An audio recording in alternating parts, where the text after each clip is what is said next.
Okay.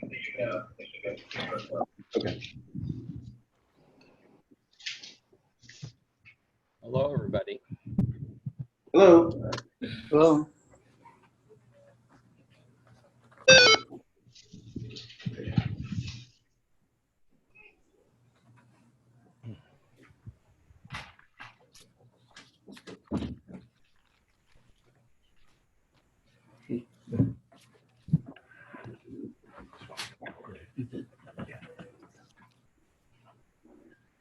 I see now. I'm scared that somebody's gonna pull this apart. I got a chair over top of it so nothing kicks in. In the expensive law offices, they have a hole in the middle of their conference room. There's all sorts of things coming up, so that's how they can do this. You know. This is an expensive table. Were you a lawyer before you came a contractor? Okay. So, Mr. Swasky? Yes. Hi, this is Nancy. Just to let you know, I'm not on video, but I'm here with my audio to take down the meeting tonight. And, you know, being that you're the chair, I just want to make sure you realize you may not see me, but you may hear me if I have to interrupt to say that I can't hear somebody or I can't understand them or they need to say Terrific. their name or something. I just wanted you to be aware. Nice of you to be here. It looks like everybody's here except for Bill Ryan.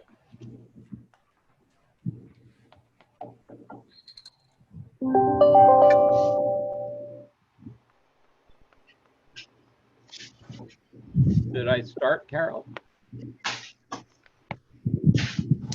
Just give me a second to see who all is actually in attendance.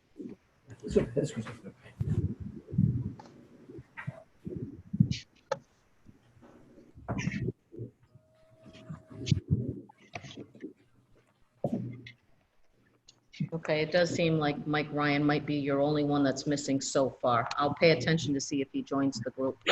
Okay, thanks. Oh, Bill Ryan, sorry, I said the wrong name. Right. Okay. Feel free to do whatever you need to do then. Okay. So I'd like to call the Zoning Board of Review to order. And the first thing I will do is have a roll call of the members. Mark Swanson, I'm the chair of the zoning board, and I'm calling for Fred Berndorf, the vice chair. Fred is here. And then I'd be calling for Bill Ryan. Bill Ryan seems to be absent.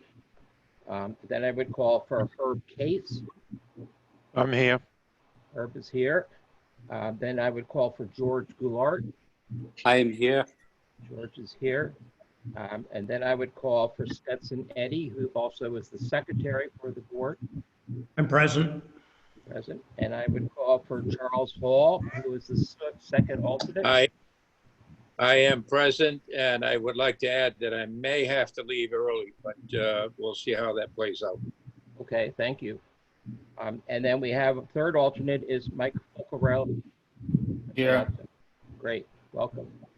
So if Bill Ryan is not here, then the first alternate, who's Stetson Eddy, has a vote, and the other alternates will stand by. They participate, but they don't have a vote. As just to remind people, essentially there are 5 members are required for a quorum, and for the decisions we'll be making this afternoon or this evening, it would take a vote of 4 of us to approve a variance or a special use permit. Okay, so I just note for the record that we are meeting tonight via Zoom technology, which is, so we're meeting remotely, which was necessitated, or is necessitated by Governor Raimundo's recent decision to limit public meetings to no more than 15 people. So that pushed us from going to the full Zoom meeting. I'd also like to acknowledge tonight the participation of Carol Wardell, the town clerk, who's made the Zoom possible. Also Edie Marion, who is the administrative assistant to the zoning board, who also notified people of the change. I should also note the presence, I'm sorry, I left her off, Allison Quay, who who is our attorney for the night. And then, of course, we have the our legal stenographer, who is Nancy. Okay, so any questions or comments? So the first order of business is to go to turn to minutes. Our last minutes were, believe it or not, from the meeting of January 15th, 2020, and they've been sent to all the members quite a while ago, and I'm asking if there are any changes or corrections or additions. Move they be accepted as received. I'll second that. Fred moves that they be accepted, and Mr. Eddie moves, accepts it. So all those in favor, Aye. Aye. probably didn't show hands, but it looks unanimous to me. Thank you very much. Okay, so next we move to our main items of business, and I would note that we will take these in order they were made in the public notice. We'll start with the petition by Robert and Ruth Faria, and then secondly, we'll turn to the petition of Ann Joseph and Philip Lave. And thirdly, we'll turn to the petition of Robert and Elizabeth Label. So, you know, we may, if you're from the other, if you're not from the Farriers, you may want to just listen in, and it'll take a little while for us to get down the list to you. Okay, so our first petition is from Robert and Faria, and I wonder if I could ask, certainly can, that the Secretary of the Zoning Board, Stetson or Cat Eddie, please read or summarize the public notice. Mark, before I do that, I just want to let you know that we have a number of letters from objectors. I don't know if you want those read into the record. I believe there are 5 different individuals. And also there's a letter from Bill Smith asking if the board would allow the return of a filing fee for a family named Calvi, or it's actually Calvi Real Estate Trust. It was a petition that was submitted. We were considering having it on the September hearing docket, but they've withdrawn that petition. The property address is 41 Beach Drive. So I don't know when you want to take that up in the course of the meeting, but I'll read the notice in Faria whenever you'd like. If everyone's agreed, I would leave the Calvi matter to the end of the evening. We get through our regular business first. And in terms of objectors, abutters who object, let's take that as we go forward after the big petitioners make their case. Sounds good. Okay. So we have the petition of Robert G. and Ruth A. Farrier, owners of the subject property located at 33 Sea Spray Way, Little Compton, Rhode Island. Assessor's Plat 1, Lot 239, requesting a variance pursuant to Section 14-2.7B4 of the zoning ordinance. Petitioner desires to construct a 1,680 square foot dwelling, which will result in the proposed building exceeding the 10% maximum lot coverage on this substandard lot of record by 3.8% or 469 square feet. You also have, Mark, a letter from the planning board. I don't know if you want that. Yeah, I would like to have that read next into the record. Okay.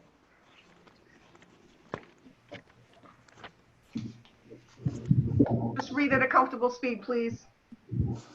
I beg your pardon? Just read at a comfortable speed, please. Sure. So I'll slow down, Nancy. Okay, Thank you. this letter is dated July 7, 2020. It's addressed to Mark Sawatsky as chairman. I'll just read the salient or the relevant section, which is the third paragraph. Petition presented by attorney David Luff. Mr. Cady made a motion to send a letter to the zoning board stating that the planning board finds that this plan has an impact on the comprehensive plan, but meets H1C and ADA compliant. Motion seconded by Ms. Woodhouse. Voting to approve, Mr. Steers, Mr. Cady, Mr. Green, Ms. Woodhouse, and Mr. Murphy. Mr. Marinowski has recused himself from participation in this matter and did not vote. Sincerely, Edie Marion, Clerk. I wonder if I could ask our attorney or anyone else, H1C means what? H1C? Can you hear me? Yes. Yes. So Petros. generally that means that you meet the requirements and the intent of the comprehensive plan. Richard Humphrey, the town solicitor. That H1C means it complies with the town comprehensive plan. ADA, they mentioned, is Americans with Disability Act. That's correct. Okay. And that is an overlay. But in this particular case, what most of the testimony or the sworn testimony that's been submitted in paper form as well as other forms indicate that it does meet those requirements. Okay, thank you. I also would note we have a letter from the Farias authorizing Gerald Petros and or his associates to represent them tonight. I don't think we need to read that into the record, but we should submit it. We should submit it for the record at some point, so it's down. Again, it's a letter from Robert and Ruth Faria, and they are authorizing Gerald Petros and or his associates to represent them tonight. And I would also note we've received a letter today from Mrs. Faria's physician. The letter testifies that Mrs. Faria has a serious handicap and one that is leading to increased lack of mobility, and that it's progressing and getting worse. And I think we should add that to the record too. I don't think we need to read it. It's a relatively long analysis of that. Mr. Chair, maybe heard about that. Yes. This is relatively new to us by taking testimony by affidavit, but I think you've summarized exactly what it said. And due to HIPAA requirements and confidentiality, I would ask that each member of the board tell us that they read the letter or the testimony, and that thereafter it won't be disclosed to the public forum. I don't know how else to do it. We're in the middle of a pandemic, so I think this is the right way to do it. That sounds okay, as long as the record shows that such a letter was submitted to us and read by the members of the board. Mr. Chair, I think you summarized it accurately. Thank you. Okay, thank you very much. So the next order of business is to ask who is here representing the Farriers, and if you could come forward and give your petition. Yes, good afternoon. This is Jerry Petros. I'm with Hinckley Allen, and I'm representing Bob and Ruth Faria. Helping me today, along with me, is David Loff, who you can see in one of the videos there. He is my partner. And you can also see Ruth Faria and her husband Bob are also present by Zoom. So, welcome. That is the contingent. Thank you. Can I proceed? Yes, please proceed. Thank you very much. So I want to say, to begin with, it's unfortunate that we cannot all come together in town hall to discuss this request. We anticipated joining you in the town hall in July, and there was an administrative problem that required us to reschedule. But I want you to know that the Farriers appreciate the complicated circumstances that you all face as a board created by this pandemic. We are very grateful to you and to the town and for Edie and Carol and everyone else who worked hard to reschedule this meeting quickly and to allow us to go forward and present by Zoom. It's a new experience for all of us, but these are important matters, and we're grateful that the board is taking them up. And I understand that there haven't been minutes since January, so I wanted to express that appreciation before I began. We are here today because Ruth and Bob seek a dimensional variance under 14-9.6 of the ordinance. They need to build a one-story handicapped accessible house to accommodate Ruth's physical disability caused by a degenerative neurological disease that plagues her today. To do that, they need relief from one-dimensional requirement. They seek relief from the maximum lot coverage, as Mr. Eddy noted when he read the summary of the application earlier. Their proposal meets all other dimensional requirements. Now, I want to talk for a minute about the presentation of evidence, and Mr. Humphrey and the chair already alluded to it. These are unusual times, and so I spoke with Mr. Humphrey in July, we talked about how we could efficiently and safely present information and testimony to the board. And I suggested a process that is followed every day in normal times by the Rhode Island Public Utility Commission and many other administrative agencies. And we call that written direct testimony. So what I've submitted to you all this morning, including the solicitors and the board members, are testimony from 4 witnesses. That testimony is in written form, question and answer form. That testimony is sworn, the same oath that a witness would take in a court of law, the same oath that the Rhode Island Public Utility Commission and other administrative agencies have accepted for decades as they rely on direct testimony, written testimony, to proceed more efficiently in normal time. So we thought that might help this process, and it proved to be somewhat prescient given the circumstances we now find ourselves in, because when we first talked about this, we thought we would all be together dealing with live testimony. Yeah, we're all meeting. So this morning we submitted testimony from 4 witnesses, Ruth Feria, who's the applicant, and she's on Zoom today. Dr. Alonso, and you referred to the doctor's testimony. She's a physician, an internist, and an infectious disease expert. Peter Scotti, who's a real estate expert that some of you may know from prior appearances. And William Underwood, who's the architect who prepared the plans that you're considering today. Again, all of that testimony is given under oath. And we asked the board, and I defer to Mr. Humphrey and the chair, on how best to include that in the record, but that is important information that should be made part of the record in whatever way is appropriate, Mr. Humphrey, and I defer to you on that. Well, a couple of things. Thank you for wearing a tie, but more importantly, I think this is, given the fact we're still in a pandemic, schools have recently been postponed for the next, for 2 weeks later. I think this is the way to do it. And I think that's quite fair. Now, on the other hand, should neighbors or other people be concerned about it, they can certainly challenge these things. But I think given the circumstances that it is essentially what we're asking, or you're asking for someone who's had a health issue. And again, I would ask the board members to not release the medical records. Instead, I would ask the zoning board clerk to place it under seal in case someone else wants to see it. All that being said, what drives my concern in situations like this is the comprehensive plan. I do not see this offending the comprehensive plan. So given the fact that it's I thought it was 435 square feet. Mr. Petros, I think you said it's slightly more than that. I don't know, but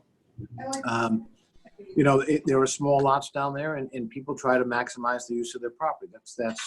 That's fair, and that's okay. In the event that the board wants my recommendation now, I think it's premature, because I think that anybody in the audience might want to be heard.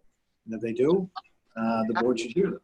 And Mr. Humphrey, what I'm prepared to do, if it'd be helpful, is I could take 10 minutes to summarize the testimony that supports the application, if that would be useful to the board. I'm sorry, I'm having a hard time understanding him right now. Yeah, can I ask people who are not speaking to mute their mics on the bottom here? If you go to the left side, you can. And also to speak slowly so our reporter can take down an accurate representation. So let me try that again slowly. I would appreciate the opportunity to take 10 minutes to summarize to the board, because typically in a normal situation, you have a witness in front of you testifying. I hope you've all had the opportunity to review the direct testimony we submitted, but I'd be happy to take 10 or 15 minutes and summarize that information in the application. And then obviously, Mr. Humphrey, we could open it up for any questions that the board may have. Please do. Thank you. So let me start with Dr. Alonso, and I'm going to take the liberty of disclosing some medical information in my comments because I don't think there's any other way to do it, because the hardship in this case is in fact a physical disability that Ms. Faria suffers from. Dr. Alonso's testimony establishes that Ruth suffers from a neurological disorder that qualifies as a physical disability under the state's ADA Act and Fair Housing Act, and also under the federal counterparts to both of those acts. Ruth suffers from cerebellar ataxia. Now, I'm not a medical expert, but Dr. Alonso is, and she describes this in some detail in her written testimony. As she explains, it is a degenerative brain disease that impacts the central nervous system. Unfortunately, it's a progressive disease, and chillingly, it takes away slowly your ability to walk, to speak, to eat, to dress, and to care for yourself. Ruth's mother suffered from the same debilitating disease, and there is a genetic link that is probably in play here. Today, Ruth has difficulty walking. She has difficulty maintaining her balance. Climbing stairs is hard for her now and will soon be impossible. Her coordination and balance are failing. The deterioration of her fine motor skills is interfering with her ability to do simple daily chores. It is in many respects a horrific disease that sounds to me as a non-medical expert that it's somewhat similar to the terrible path that ALS and Lou Gehrig disease patients have to face. Her prognosis is that her condition will worsen and she will lose her ability to walk. She'll require a wheelchair. She will someday need help from Bob and from medical professionals to move around, to dress, to feed, and to bathe. Dr. Alonso goes into some detail why this qualifies as a disability under state and federal law. I'm going to just state it very simply. Both federal and state law define a disability as a physical or mental impairment that substantially limits one or more of the major life activities. Now, what are the major life activities?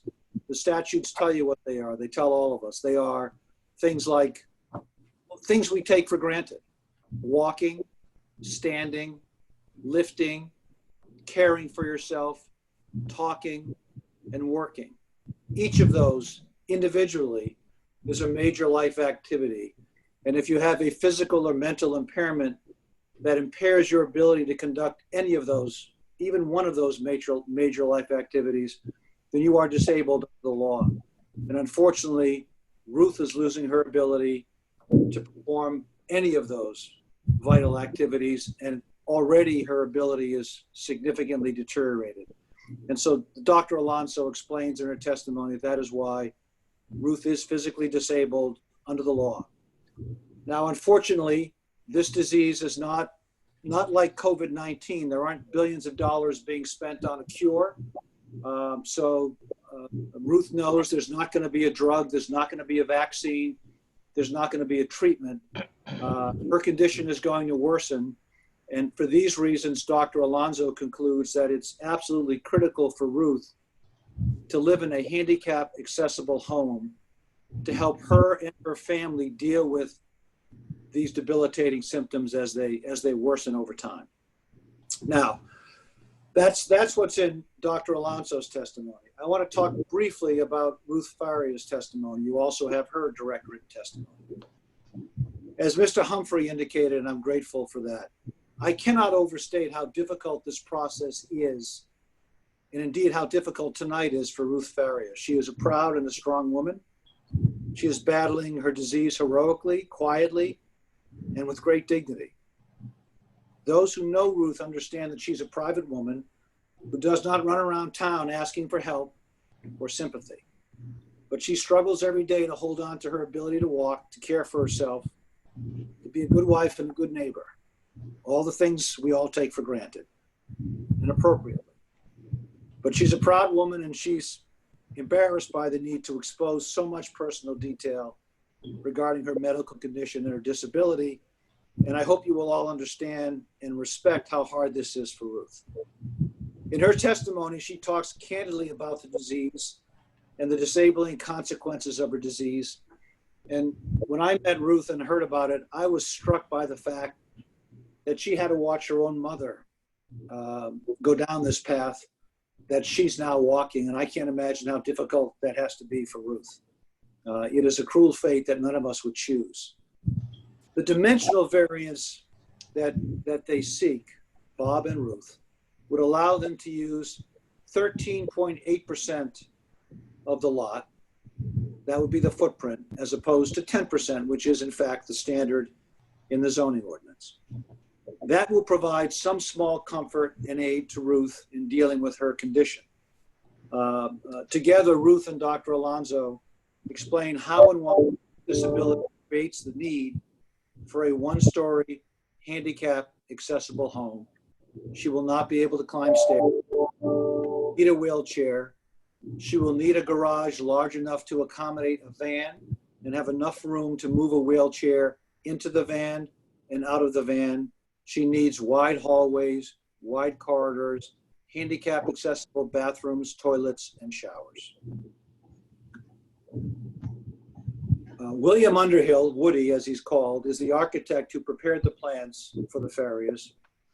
Again, a one-story, one-bedroom, handicap accessible home. I don't think there can be any doubt or dispute that this is a special purpose home being built for one reason, and that is to allow Bob and Ruth to spend as much time together at home and to avoid the need for institutional living.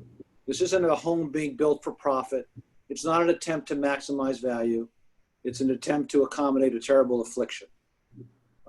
As Woody explains in his testimony, he's made every effort to minimize the lot coverage while including all of the handicap accessible features that Ruth needs to remain at home and avoid going to a nursing home. Wide halls, the garage I mentioned, the bathrooms, the showers, the toilets. There's no second floor here. If someone were trying to maximize value, there would be a second floor. That's not their goal.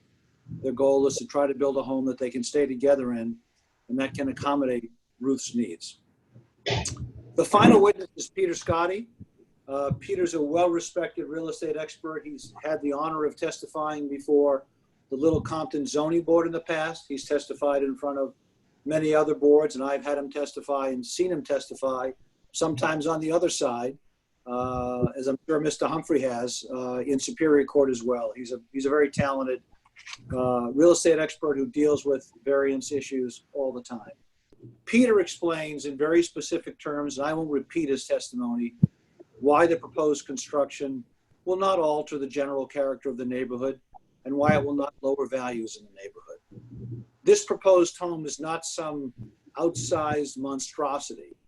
It's actually smaller in gross area than most of the homes in the same surrounding neighborhood, 20% smaller than average. And in that neighborhood, and you all know this neighborhood better than I, it's a neighborhood of non-conforming lots by size. They're small lots. And that's typical there. Now, the proposed home, as we've mentioned, will cover 13.8% of the lot. That'll be the footprint rather than 10%. So Mr. Scotti did a little research and discovered that 61% of the existing surrounding homes have larger ground floor areas, larger footprints than the proposed home. So no one's going to look at this proposed home and say, gee, that home doesn't fit here. If anything, that home's a little bit smaller in terms of the footprint than most of the existing homes. And similarly, he also looked at the footprint at a percentage of the size of the lot. He looked at the 10% standard and said, well, how many of the existing homes already exceed that 10% standard? He found that 40% of the existing homes in that neighborhood, in fact, have a footprint that's larger than 10% of the lot size. So as a result, the Ferriers proposed home is very much average. It's very much typical for the neighborhood. It will not alter the character of the neighborhood or lower the value. In fact, as Peter examined all of these homes, this home comes in at at a very typical size. And as he noted, someone driving through that neighborhood a year or two from now, if you allow this variance, would never pick out this house as being out of character or too large, because and if anything, it's on the small side for that neighborhood. Peter Scotti finally also confirms what I mentioned earlier and what you already know. The Farriers are not seeking to maximize financial gain through this variance. If they were seeking to maximize financial gain, it would be a 3-bedroom home. It would be a 2-story home. They would have better views. They would do all the things that a smart real estate person would do. But again, that's not their objective here. They're sacrificing value and trying to accommodate the terrible affliction that Ruth is suffering from, so they can stay together longer as the years go on. So in summary, Mr. Humphrey, and I'll wrap up, Mr. Chairman, this application, we believe, plainly meets all of the requirements for a variance. I will note that state law requires zoning board to make reasonable accommodations for residents with physical disabilities under the Fair Housing Act and under Rhode Island's Disability Act, as well as their federal counterparts. Ruth is disabled, physically disabled, under all of those acts. Similarly, your own ordinance confirms that a physical disability is a hardship that supports a variance under 14-9.6. It's actually defined under A1. The application, the testimony established that the Farriers have met, we believe, each requirement under the ordinance. And finally, in closing, I've done this for a long time. Many of you have done this for a long time. This variance, in many ways, is more compelling than most of the requests that I present or that you consider. This is not a request for a developer trying to squeeze one more lot, one more house lot into a piece of undeveloped land. It's not a situation where an owner wants to build a standalone garage or add an accessory building. Ruth and Bob come to you tonight as a couple married for over 52 years, and they seek your permission to build a home that will maximize the time they can spend together in the future in light of her disease. So we urge you all to give them permission to do so. Thank you. Let me add, we do have available for any questions you may have. We have presented the testimony of 4 witnesses. 3 of them are available tonight. Unfortunately, Dr. Alonso, who would have been available in July if that hearing had gone forward, no fault on anybody's part that it didn't. She's tied up with medical issues tonight, so she can't be on Zoom. But Peter Scotti, Woody Underwood, and Ruth Farrier are all here. So let me do this if I can, Mr. Humphrey. If the board has any questions for them, then I would welcome those questions, and they're prepared to respond to them. Let me ask you this. Can you hear me, Jerry? I can very well. Yeah. All right. Couple things. This went to the planning board, correct? Correct. Yes. What was the vote? What was the vote? David Loft, can you describe it? You were there.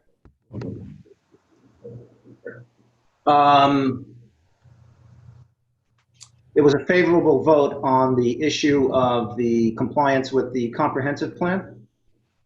That I agree with David. Okay, that's important. Second of all, either David or Jerry, you obviously anticipate at least some neighbors speaking. In advance, if you could tell us your response. Yes, I will. So Peter Scotti, first of all, most of the letters, Mr. Humphrey, are letters saying we think they should build a smaller house. There aren't the type of substantive objections that would go to the whether or not they meet the requirements of the variance or whether it's consistent with the comprehensive plan. And I think the reason for the absence of that substance is because it clearly does meet the standards for a variance, and it is consistent with the comprehensive plan. They're not trying to build a Burger King. They're trying to build a small one-family house in a residential neighborhood. But I think most telling is what's in Peter Scotti's report. So he went and looked at, there were 5 letters. They're fairly short letters that were submitted by abutters. And he looked at all 5 of those abutters. And what he determined was, out of those 5 abutters, 4 of them have a footprint on their own lot that exceeds the 10% standard. So the folks who are objecting to the farriers exceeding the 10% standard. 4 of the 5 of them exceed the 10% standard. One of them is 19.5%. One of them is over 15%. So he noted that, and he also noted that almost all of them have larger homes. And so when you look at, the critical aspects of, is this home consistent with the character of the neighborhood? Are the farriers doing something that hasn't been done before in that neighborhood? Is it going to change the character? Is it going to impact values? I think actually, if you just look at the houses owned by the 5 abutters who sent letters in, it's clear that the farriers fall very comfortably within the character of the neighborhood, and there'll be no impact, as Mr. Scotty said, on anybody's value. Mr. Chair, I have nothing further of Mr. Petros. I do, however, want to make sure the chair responds to any concerns from interested neighbors or other interested parties. Absolutely. We'll come to that after the board is finished its questioning. My main question here is the board has a obligation that to assert that this is the least relief necessary. That there's no way to get this house down by 465 feet, which is not a great amount. It seems to be 25 by 25 thereabouts. I mean, you're saying that this is the least relief necessary. Yeah, not only am I saying it, Mr. Chair, but we asked William Underwood, the architect, to do just that, to design, practically speaking, the smallest home that could accommodate Ruth's needs. And I think if you take a look at the features here, it's clear that there's a compelling case that that's exactly what he did. 1 bedroom, not even 2 bedrooms, not 3 bedrooms, 1 bedroom. A garage. Now, one of the objectors said, well, they're building a big garage. They could just build a single garage. But what they fail to recognize, and I understand that I have no, I understand completely the concerns of the neighbors. I don't mean to diminish them at all, but the need for the size of the garage is because of Ruth's condition. She's going to be in a wheelchair. We've all seen the kind of vans and vehicles used to accommodate wheelchairs. We know about the ramps. You know how much space it takes to get somebody in and out of one of those vehicles. So the reason for the size of the garage, which by the way, occupies the entire 465 feet that we're dealing with here tonight, is to accommodate what Ruth is going to need, which is she's going to be wheelchair bound. She's going to need a wheelchair accessible vehicle, which will be some kind of a van. She's going to need a ramp, and she's going to need space to get in and out of the house and in and out of the van. So you have that factor as well. We have no second floor. I mean, it's clear that the farriers have given up really the value of this house to just try to accommodate Ruth's needs so they can stay together. And I think a 1-bedroom house with a garage to accommodate her unique features, as Mr. Underwood explains quite clearly in his direct testimony, is in fact the least invasive way to kind of accommodate what she needs. And what's the current height of the house that's planned? It'd be how high? My recollection is it's 21 feet. David, do you have that number? I saw 24 somewhere. No, it's, Yes, I'll get that. I got 21 foot 6 inches above average existing grade. 21 feet, 6 inches above existing grade. Okay. I should note, or do you note, there seems to be quite a slope there too. So in terms of blocking views from the abutters, it would seem like 21.6. They could go much higher. That's right. And in fact, Mr. Scotty notes that if they were maximizing value, they would go higher and they would have a second floor. That's not their objective here. But it is 21.6 because the drawings look kind of high, actually. But Question? Sure. Mr. One of the reasons for 2 acres is that we need septic systems and wells. How does this fit into this picture here? Do they have a problem with wells next door to them, for instance, or is there plenty of room for a septic system in their plan? It seems to be, but I just asked a question. No, it's a fair question. I assume there is. There's certainly no objection on those grounds, and obviously it's not directly part of the variance. But David, have you talked to the building inspector about that? Yes, so the OWTS, or the on-site wastewater treatment system, has been approved by DEM, and I believe has actually been installed. And so it met all of the requirements of DEM in terms of the rigors of those requirements. And one of those requirements is it not interfere with anybody else's well. So that approval really answers the question, I think. Your application also states that it's designed to handle 3 bedrooms rather than 1. Saw that. So it's interesting. That is correct. It's a 3-bedroom design, but as Mr. Petros has noted, and the Farriers have elected to only implement a 1-bedroom dwelling. Okay. Any other questions from the board? I have a Mr. couple, Eddy. Mark. Mr. Eddy. Mr. Petros, in the application, you indicate that both applicants are disabled. Do you or your client wish to elaborate on Mr. Farrier at all? You know, Mr. Eddy, I'll just note that we put that in there because Mr.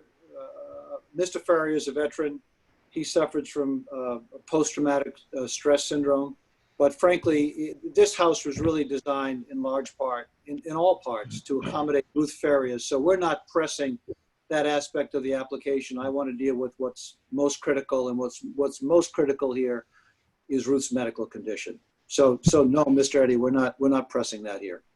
And before I move on to ask Woody a couple of questions, is there any CRMC involvement here? I know there's a drainage ditch, I think, on one side or the other of Town Way that goes down to the Sakana River. I was just curious if Todd Chaplin or anyone else raised that issue.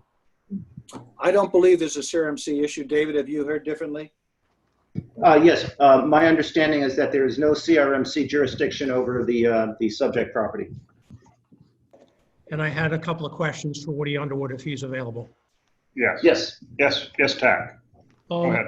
Woody, what are the dimensions of the proposed garage, please? Approximately 22 by 21.5 feet.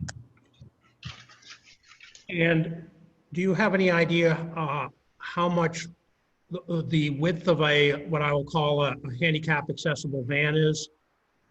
The van itself is not abnormally wide. Normally that would take up a 9-foot parking space, or 9 or 10-foot parking space by itself.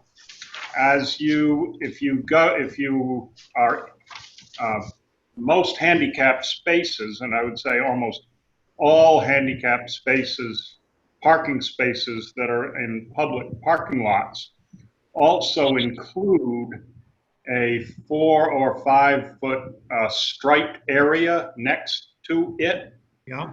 Which is the area that is required for the wheelchair to be maneuvered in and out of the van. So the total parking width of a handicap parking space would be more like 14 to 16 feet. And the garage itself, this garage, the door of the garage is a 16-foot door.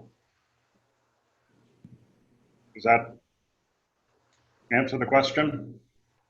And then there is also in the garage, in order to get up to the house, the building code requires that the house floor be approximately 4 inches higher than the floor of a garage. Therefore, there is a ramp and a landing going up from the garage floor, and then a level landing outside of the door into the house. The ramp itself would be, in order to go up 4 inches with a handicap ramp, requires approximately 4 feet for the length of the ramp, with a minimum width, and again, this is really minimum, of 3 feet. And the landing itself would be a minimum of 3 feet by 5 feet, based on the location of the door. So in your opinion, is this garage have the minimal dimensions necessary for the applicant? Yes, I would say so. Have you ever, Woody, designed a house that's had an elevator? I have designed houses that have an elevator had an elevator space incorporated in it. But I also, but I haven't done any pricing recently. My recollection from having worked on the building committee in the town of Westport, when they did the elevator addition to the town hall, that the price per stop for each level of the stop was on the order of $60,000 for every stop, if that gives you some idea. What do you mean by spot? Pardon? Spot, S-P-O-T? An elevator stop every time, and I mean a minimum elevator would have 2 stops. Gotcha. And based on my experience on that job, which was many years ago, they were pricing the elevator according at $60,000 per stop. So that would be for 2 stops, which would be the minimum required for any elevator, $120,000 for an elevator. And I'm sure that Go ahead. that there may be residential, specifically residential elevators that are cheaper than that, but I haven't had experience with it. Last question, Woody. I know that the house is built into the hillside with the western exposure towards the Secundit River. What is going to be the use of that, what I would call ground floor? Just storage. Right now, there is an exit at grade, so it's a walkout basement, but it is an unfinished space. I would say 70% of the area, or more than 70% of the grade grade adjacent to the house is well above the level of the floor, and that for most of the over 50% of the area of the basement, the ground would be high enough around the house so that there could not be any windows at all, other than just very simple basement windows. But will this ground floor, you mentioned the 70%, that confuses me a little bit. Will it run the entire length of the house from west to east? No, there's really only one corner of the house where the ground is low enough to have a walkout door. And that is less than that area, that level of the grade, that is less than 30% of the grade, of the remaining grade around the house, which is all higher. But will the floor run the entire distance of the house, that first floor? Are you talking about the basement floor or the main floor? Yes, sir. The basement floor. Yeah, it is a full basement. Thank you. Except for the garage. Mr. Petros, that's all the questions I have for Woody or any other witness. Are there any other members of the board who have questions? I have one more for Mr. Petros. I note in the application, in terms of the first element of establishing a hardship, you write that the state law of Rhode Island gives the zoning board of review the power and duty, right, to grant relief to applicants who are handicapped. And I'm struck by the "and duty." Do you think, I mean, in terms of various interests here, that the state government intends to encourage towns like ourselves to grant these kinds of variances? Or is that impossible to determine? And maybe Allison and Richard could go. No, I'd be happy to go first. Without question, I mean, duty is a shorthand word, Mr. Chairman. We could have been more expansive. But as Allison and Richard know, those state statutes require zoning boards to make the terms they use most commonly are reasonable accommodations. And so I think that there is an obligation under the Fair Housing Act and the ADA And I think that obligation applies to zoning boards, just like it applies to employers and landlords and many other stakeholders, to make reasonable accommodations to accommodate people with physical disabilities. So obviously, Mr. Chair, it's left to your wise discretion to determine what reasonable accommodations are, and you have your right, you're fully vested with the right to apply your own ordinance and the standards. But as your own ordinance was changed some years ago because of that language to specifically include a physical hardship, a physical handicap as a hardship under the definition of variances. We used to talk about VD variances, and I'm sure TAC could talk about the history of that for many hours, but eventually it was implemented through statute as well. It was incorporated into your ordinance. And so I do think there's an obligation on the part of zoning boards to make reasonable accommodations for people with physical disabilities like Ruth Ferrier. Can I ask Mr. Humphrey or Ms. Quay to comment on that? Richard, you got to unmute yourself. Yes, Mr. Chair. Couple things. Mr. Petros is correct. One, we've already postponed this meeting at least once, if not twice. We're, in my opinion, battlefield conditions. I think the application was fair and quick. By the way, that's not to say we won't hear from objectors or neighbors, which is important. But I do believe that under the ADA, we have certain requirements, and that's built into our zoning ordinance, which has been revised many times, sometimes with consultants and sometimes with just me. So I think his analysis is correct. I do want to keep in perspective is what all of us are trying to do, and I can't speak for the board, but none of us are particularly happy with Zoom, but it's just something we have to do right now.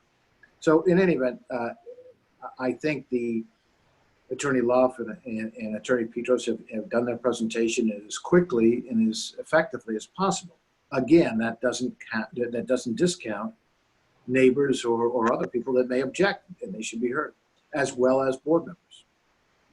Okay, so if there are no further questions from the board, we now turn to the abutters. And I would start out by noting, it has been noted already, that we're in receipt of letters from 5 separate abutters. Some of these letters went through multiple copies because of the time changes, I think, and the delays. But so we have letters from 5 separate people. And I would enter into the record perhaps the names of these people. And I think otherwise, I'm not sure we need to read them. They are all opposed to the variances. But just for the record, I would say that one series of letters is from the Richard and Rachel Medeiros of 31 Sea Spray Lane. A second one is from Ronald Marini, M-A-R-I-N-I, on Cary Lane. A third one is from Robert Hamill of 30 Sea Spray Way.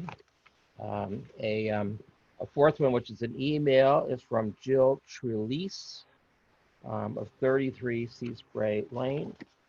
And the fifth one is another email, looks to me like an email, and that is from Rosemarie Strokes. And she's from also 33 Sea Spray Way in Little Compton. So they Mark, should I just asked you clear it with the town solicitor that those letters not be read, or at least the latest iteration of any ones that are multiple. They May I be heard, Mr. Chair? Sure, please. TAC raises a good point. I think it's important that we just read them into the record. Doesn't that necessarily have to be you? One of our other board members, if they're want to do it, they can read it into the record. I don't think it'll take more than a couple of minutes. Okay. But I think that's clear. You know, I think that's fair. Mr. Eddy, if you could do that, that'd be great. How about if I just read like I did with the planning board letter, the salient portion?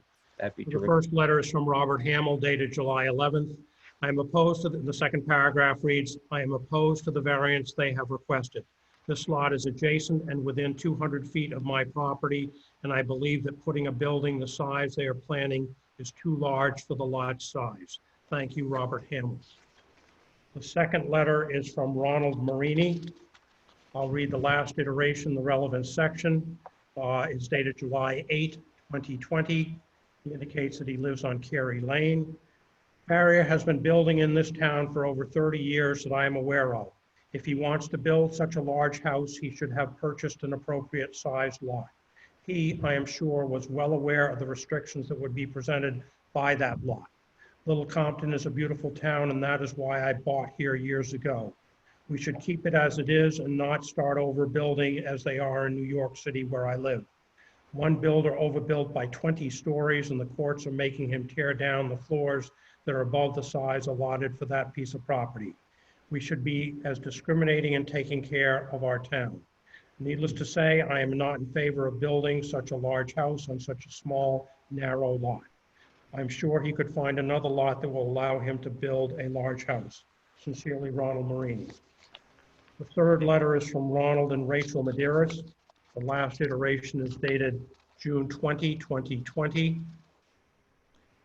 The relevant paragraph, the third paragraph, we are opposed to the variance requested. This lot is only 75 feet wide and abuts our home on the east side. The additional 469 square feet of floor space from a 1,275 square foot house allowed to the 1,680 square foot house that they are requesting, we believe, is excessive for the lot size. That is almost 25% size increase from what is allowed on this substandard lot. The request for a two-car garage also goes against the provisions of the property warranty deed, which specifies a one-car garage. Because of its disproportional size to the lot size and the stipulations of the warranty deed, allowing this variance has the potential to negatively impact not only our property value, but that of the entire neighborhood. The fourth letter. Mr. Eddy, if I could interrupt and stop you for a minute. I have the same wording on a more recent letter from July 18th, 2020.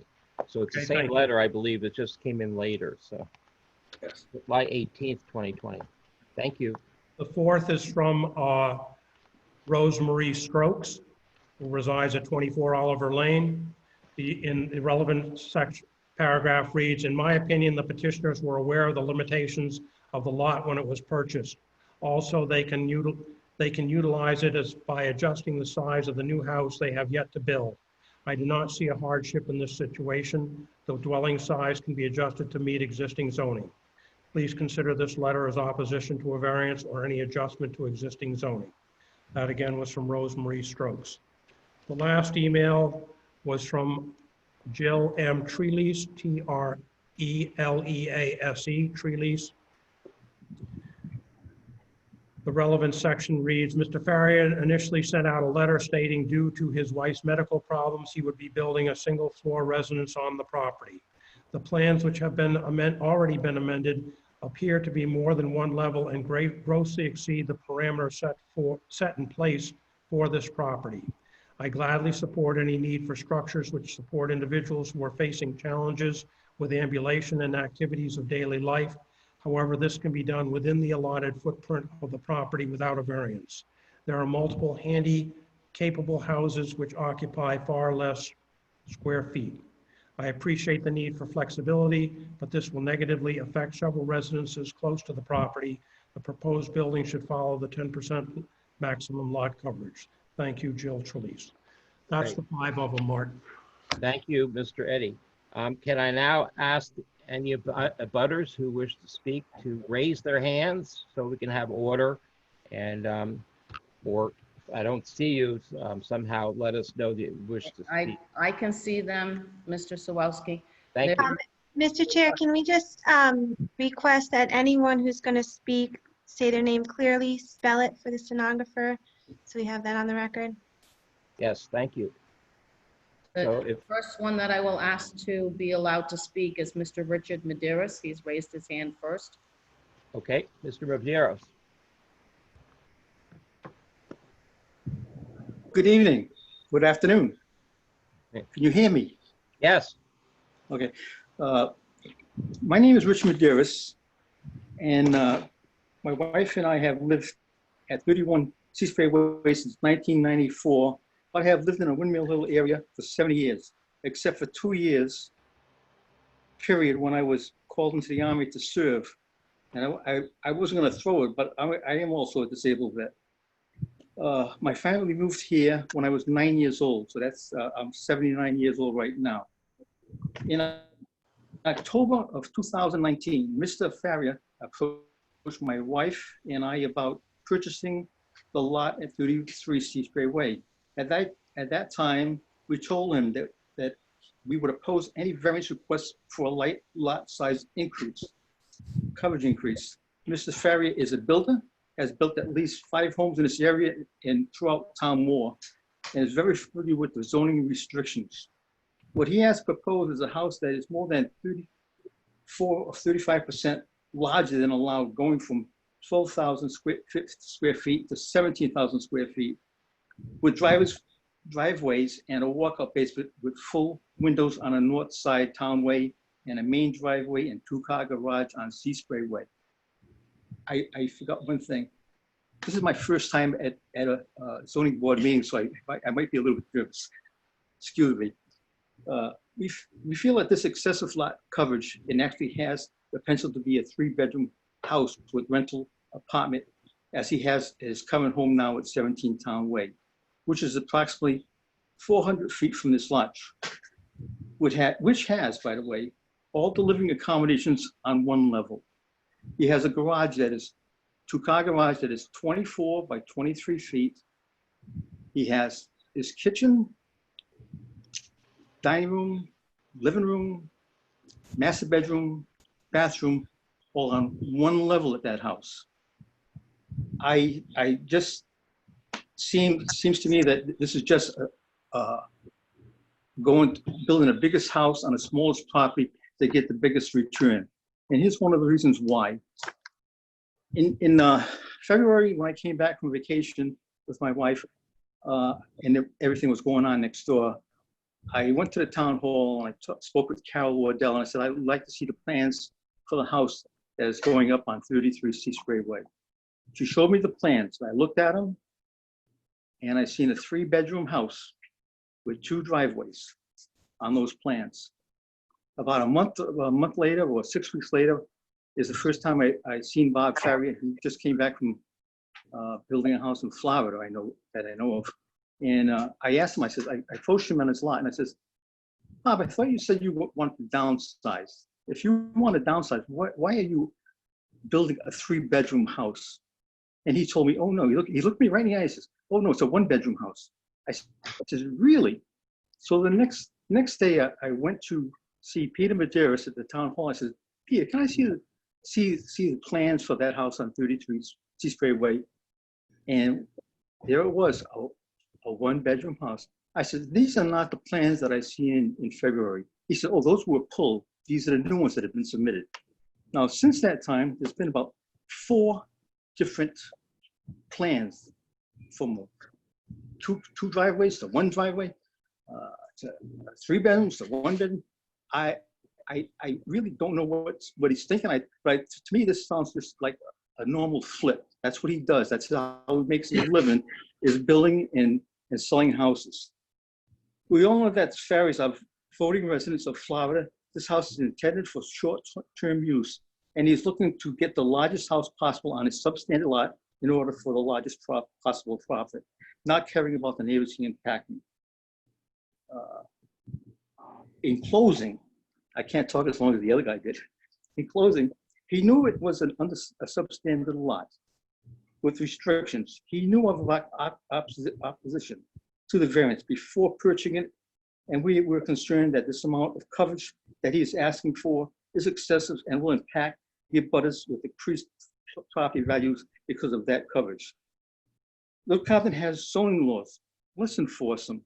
If this house goes through the way he has it planned, that puts his house within 30 feet of my house and 30 feet of the neighbor's house. I might also just move back to Fall River. And like I said, from 400 feet from this lot, he already has a house established there. So he's going to have to sell that lot, which has everything to accommodate what he needs. the 24 by 23 garage, everything on the first level, I don't see what's,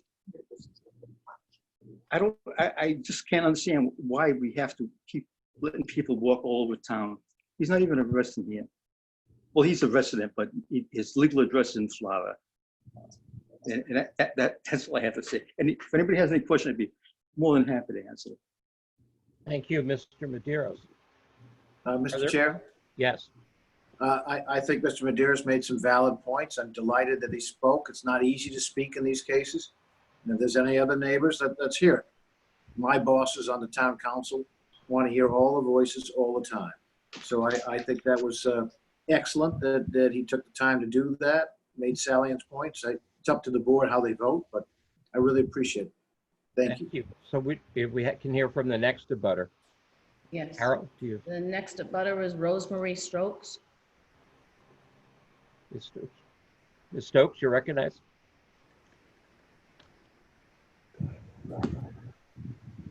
Rose?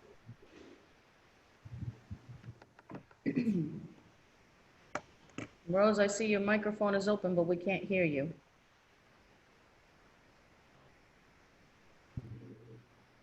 From what I understand, I believe she is in the same house as Mr. Medeiros.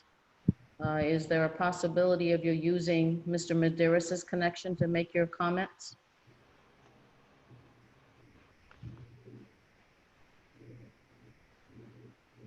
Either that or Carol, maybe she could call in as well. Rose, are you able to speak?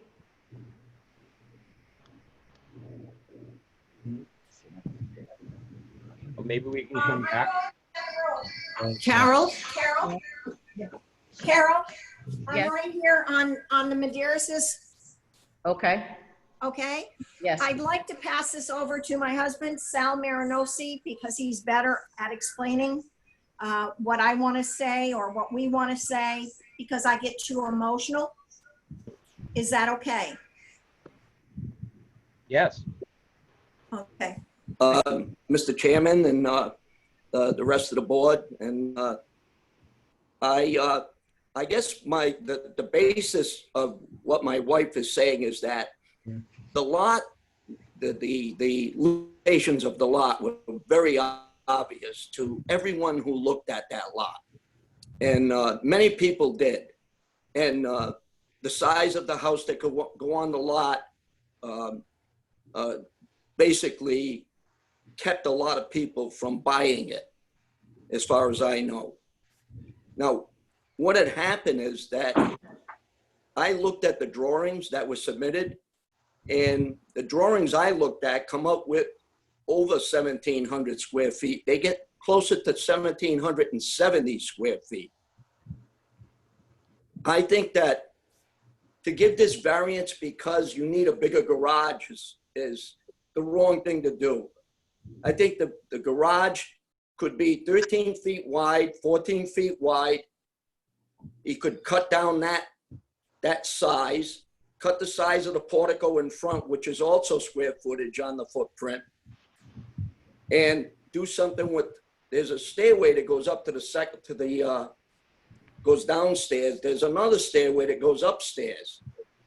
And if it is a handicap house, I don't understand why it has 30-inch doors on the floor plan. I'm beside myself with that, because I've looked at the drawings extensively, and to have 30-inch doors in a handicap house doesn't sound like you're designing for handicap. So my wife's real concerns are, where do we stop? In other words, I really feel bad about Bob Ferrier's wife, and about Bob if he says that he's handicapped also. I do. I'm elderly myself, and so is my wife, and I have the luxury of good health. But I think that the idea of, to that extent, on that guise, is the wrong thing to do. I think that you can develop a garage design that would lend well to what he wants to do with ramps, etc. I know I have a lot of property in Providence and Warwick and East Greenwich, and I've done so. I've even put in elevators, and elevator is a residential elevator is very, very inexpensive. When you're talking about 60,000 a stop, that's way, way overblown. But what I would like to see is them to come up with a design that's somewhat closer to the allowed dimensions. And I think they could do that. Then if they needed a variance, 100 square feet, it'd be a little more, it'd be something we could swallow. But to say you're gonna go 400 square feet, bigger than what's allowed, is really not that, it's not that well designed, I think. My concern is, I understand if you start building, you've submitted a plan and it's been approved, that plan can be changed. Rose, without can you us identify being- yourself for the stenographer? Oh, my name is Rose, R-O-S-E, Marie, M-A-R-I-E, Strokes, S-T-R-O-K-E-S. Thank you. As I was saying, my concern, After you move in. after you move in, you can also go for a variance No, and, or just or an add a second floor. at the if he second wants floor, later. and so on and so forth. Plus, it's my understanding that the Farriers have a one-level floor. They also have I believe, an apartment in the basement that was built to be a in-law apartment, according to Farrier talking to me. He could even house a nurse or an aide there to help that family. So there's even more aid to him, and there's no inconvenience to build what You know, needs to be. we're in a small town. I'm very active in the town myself. We're in a very small town, and because we're in a small town, I really feel the need to help people within the town. I see that on all of your faces. I see that you're concerned for his wife, and I commend you for all that. But I think this is the wrong way to go at it. I think that a design can be had, and if the architect can't come up with a design that's somewhat closer to the allowed dimensions, then I don't believe he's a good architect. All right, and I think that if you allow this, then 25% larger anywhere in the town is going to be something we're going to be looking at on streets that are close to us here, and without any other design criteria. I think that it's the wrong thing to do.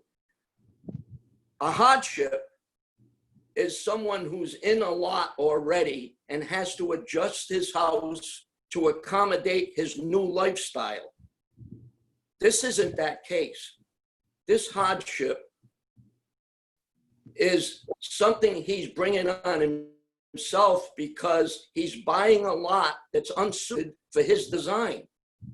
And I would tell him there's a lot of lots for sale that he can have at it, and not this lot. I think we've said everything we want to say. Thank you for your time, all of you. Thank you. Mr. Marascasi, can you, I should have asked you to spell your name and so the stenographer can be clear as to who's speaking. Marinosci. Terrific. Thank you very much. Are there any other abutters who wish to speak? No, there are no further hands. No further hand.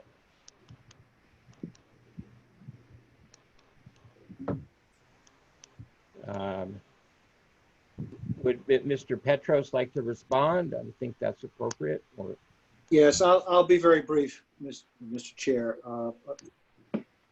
First of all, as you know, the standard that they can just go buy another lot, if they can't do what they want to do here without a variance, is not the law. If that were the case, nobody would ever get a variance. Someone can always buy a lot somewhere else. So that just misstates the legal standard.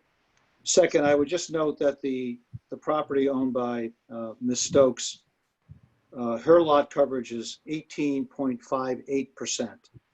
The property owned by the Madeiroses, their lot coverage is 15%. They both have lot coverages that are more extensive, that go far beyond the 10%, more than what the Ferriers are requesting here. And second, or finally,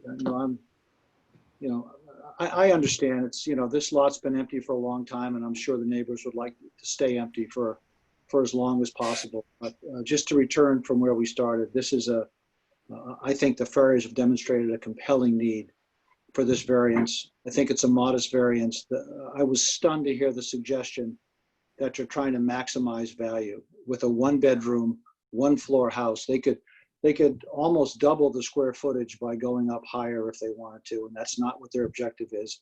As you know, Mr. Chair, if you approve a 1-bedroom house, that's all they can build on that. They can't pull what was suggested as some kind of bait and switch and get a 1-bedroom house approved and then build a 3-bedroom house. That is not their intention, I can assure you of that.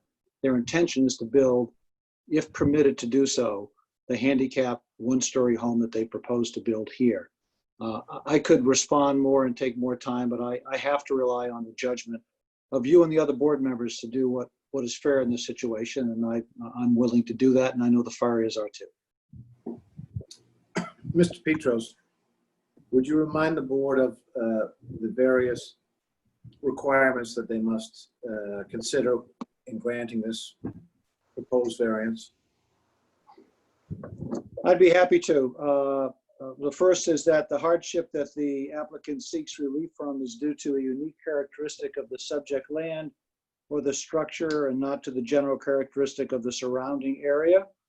And it says not due to a physical or economic disability except, and this is 14.9-61A, physical disabilities addressed in section 46-24-30, parent 16 of the Rhode Island General Laws. And that's the section of the law that refers to the Fair Housing Act and the Disability Act and the federal acts under which Ms. Ferrier is physically disabled. So they expressly allow for that. Second, that the hardship is not the result of any prior action of the applicant. And that is clearly not the case here. Certainly Ms. Ferrier did not bring this hardship to herself voluntarily. Nobody would do such a thing. Third, that the granting of the request will not alter the general characteristics of the surrounding area or impair the intent of the zoning ordinance. That's a critical factor in almost all of the Supreme Court cases and Superior Court cases that I review in the zoning area. It is undeniable that this proposed construction will not alter the character of the neighborhood. Again, if you look at the sizes of the houses, if you look at the chart that Mr. Scotty prepared, identifying the size and the lot coverages of each home in that neighborhood, it's clear that this home, if anything, is on the small side. Nobody would drive by and say, gee, that house doesn't belong here. It's too big, or it covers too much of the lot size. In fact, I think some of the homes by the abutters who object are multiples larger than this home. The fourth factor is that the relief granted is the least relief necessary.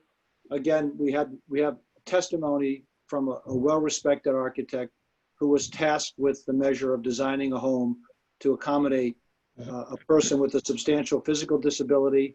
He's presented a 1-story home with 1 bedroom. I think that speaks volumes about the length that they took to seek only the least amount of relief that was necessary. 1 floor, 1 bedroom. And then there's a particular distinction with respect to a dimensional variance, which I know Mr. Humphrey is very familiar with, and so are you, Mr. Chair, and all the members of the board, is that the standard here, because it's a dimensional variance, is that the hardship be more than a mere inconvenience. And I submit to you that I don't even want to say about the hearsay that the Ferriers live in a home that's more handicap accessible now than the home they propose to build. It's just, it's sort of crazy talk. But clearly here, Ruth Faria faces a substantial hardship. She's seeking a minimal amount of relief that is consistent with the relief that's in the neighborhood in general, with the size of the homes in the neighborhood in general, so that she can build a place in Little Compton where they've been for more than 20 years. They've been married for more than 52, and spend their time there in a home that they can stay in and avoid institutional living. So I think the application meets all of the requirements of a variance, and subject to the good judgment of all the board members, I would implore you to permit the variance in this circumstance. Okay, so if there's no further comment, I think we Mr. Stolowski, yes. Richard Maderas has raised his hand again. Okay, I would recognize them, but with the understanding that we're going to be brief, and since we need to move on to other business. So. Mr. Maderas? Yes, I just have a couple comments. I won't take much of your time. Our house, we bought this house, and this house was built in the 50s when it would conform to all requirements of Little Compton. I did not build this house, so that's what we don't use half of this house. And if he's been married 52 years, we've been married 53 years. Just to let you know that we've been here. We've been here, and we've been with the town, and we've helped out with everything. And he's gonna just leave, sell out, and move down to Florida. As soon as she's in a wheelchair, God forbid that I feel for him. But they also have homes in Florida that he builds on it. He's gonna be gone in 1 or 2 years, and we're gonna be stuck with this monster over here. He says a 1-bedroom house. It started off as a 3-bedroom house. Once he gets this lot plan, or this house plan, he can go to a 2-level house if he wants, and nobody's going to say anything. He doesn't even have to go for variance for it. It's got the potential.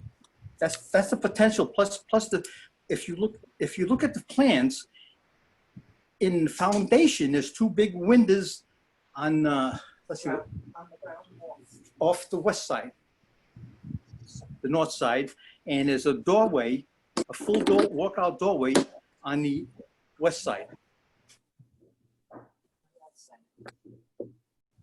So I mean, let's take his house that he has now. If he's a builder and he's built this many houses, the house that he has 400 feet from here easily can be changed to whatever he wants to do. He doesn't have to go and ruin the neighborhood here. That's all I have to say. Thank you very much for your time. Thank you. Carol, is there anyone else, or can we move down to the board itself? Yeah, you can move on. You're all done. Thanks, Carol. So what's the pleasure of the board? Does anyone want to propose an amendment? Make a proposal. I can move that we deny the request. I'd like to ask a question first, if I may, Fred, before we act on that. And I direct the question to the town solicitor's office. If the matter were continued for Mr. Underwood, the architect, to perhaps sharpen his pencil and come back, and as I think Mr. Marinowski suggested, reduce the square footage a bit, the lot coverage a bit. Could that be on the agenda for next Wednesday, assuming that we have members, present to vote, et cetera? No. Frankly, they presented their case. The abutters presented their case. And the idea that there's a negotiation for the zoning board to make a decision, both sides would have to agree that they wanted to suspend and preserve the testimony, although I'm not sure I've ever seen that done in 31 years of doing this. But the answer is the evidence presented, it's like a trial. Both sides have rested. I think the abutters did a very, very wonderful job of presenting their position. And as Mr. Petros and Mr. Luff did a great job presenting their position. But we can't go on. I mean, I I tried a lot of cases. I'm not asking that the board make this request. It would be a request coming from the petitioner, and we have done that in the past, at least since I've been on the board. That was my only question. I would second, I think we have done that as well. And I note one of the butters suggested that if they brought it to maybe 100 feet, that they might be willing to deal with that. So there's a room here for some settlement in which all the parties are satisfied. Mr. So, Humphrey? Mr. Chair, if that question is directed to me, we would like the board to vote. We've presented our application. We believe it meets all the standards. I'm disappointed with the comments from the abutters, and it shows no compassion. And I don't think for a minute they won't be here objecting, even if it was 100 square feet. Frankly, it's not possible. I'm confident that Mr. Underwood did exactly as he testified, which is he's designed a house that is as small as possible to accommodate the disability and make it handicap accessible. So we would like to move forward, even if that means we may lose this vote. Okay. Is there a second for Mr. Berndorf's motion? Is there a second? Mr. Hall, you seconded? Can you speak up, Charles? Is there a second to Mr. Berndorf's motion? Someone should raise their hand and I'll second it. Mr. Hall, you should speak. Yes, I second the motion. Okay, is there any discussion on the motion? And let me tell you why I did this.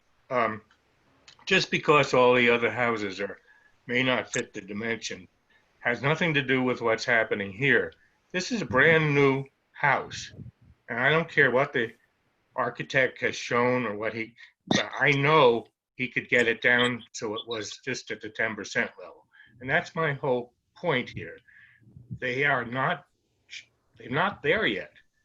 And why should we approve things that are going to happen when we have the ability to follow our zoning laws? That's my whole point. Is there any further discussion of the motion? Did George Goulart wish to say something? I couldn't tell. No, I'm ready to vote. Okay. I'm ready to vote. No further discussion, then we will vote. How should we do this? Should we raise hands? Should we do it orally? I would prefer you did it orally, Mr. Chair. Okay, so I should read a roll? Yes, sir. Okay, so all those in favor of Mr. Berndorf's motion, which is to deny the variance, and then I would start with Mr. Berndorf. Yes. He's in favor. And then I would go to Bill Ryan being absent. I go to Mr. Goulart. No. Okay. Who comes next? I'm sorry, I don't have my list here. And Mr. Case, I'm sorry, I'm out of order here. Mr. Case, do you have a vote on this? I vote yes. Okay. And, sorry, and then it goes to Mr. Eddy. I vote no. Okay. It would then go to, that's it in terms of the 5 votes. So that goes to me then at the end, and I would vote no. So then Mr. Berndorf's motion is denied 3-2. So is there another motion? Mr. Eddy, do you have a motion? No, I just would say for the record that they need 4 votes in order to prevail, Mr. Sawarski. Okay, they need 4 votes to prevail. And they did not get that. They did not. What's the pleasure of the board? Mr. Chairman? Mr. Hall? I have an appointment that I have to go to. I will try to return to the meeting at approximately 6:15, 6:20. Okay, thank you very much, Charlie. Charlie, are you leaving this vote now? Say again? Charlie, are you leaving? So we're in the middle of a vote here. Charles is the second alternate, so he's not voting tonight. Okay, I'm sorry. Thank you, Charlie. Okay. Mr. Chair, can I heard the votes, I understand, but can I ask that a motion in the affirmative be made and we see what the vote is on that? And then that would be conclusive. So I'm asking for another motion from the board. Thank you.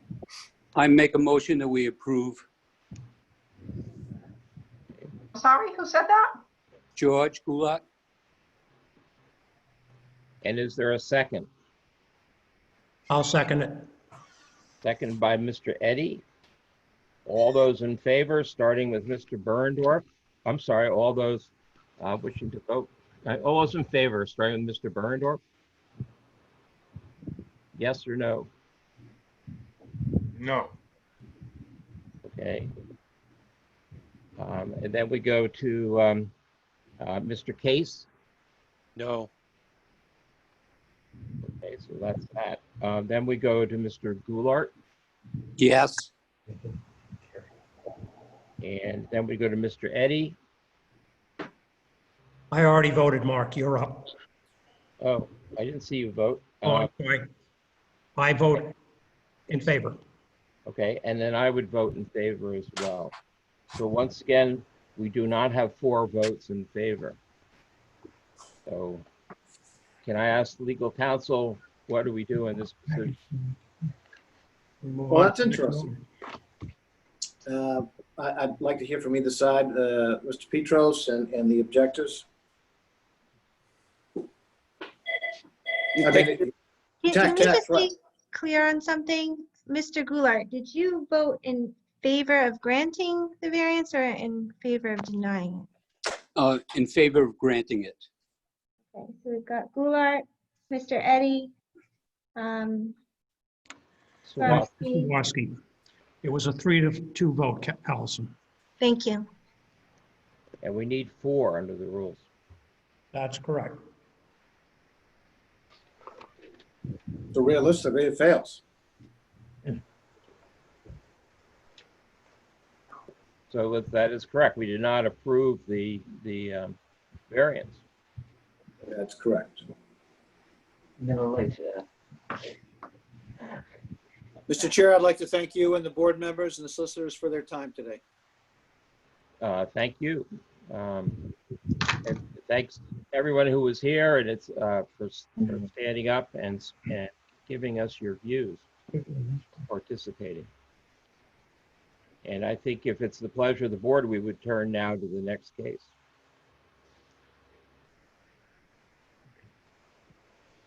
Thank you, Mr. Petros. Thank you, Mr. Petros. Thank you all. Thanks to the abutters and everyone else who's participated.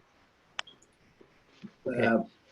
Mr. Chair, Allison Quay will take over from here on. I've got another matter to attend to, but thank you for allowing me to participate. Thank you, Mr. Humphrey. Appreciate your participation as always.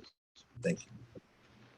Okay, the next case is a petition of Ann Joseph and Philip McGlave.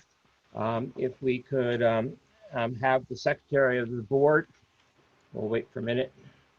Have the secretary of the board when it's convenient to read the public notice.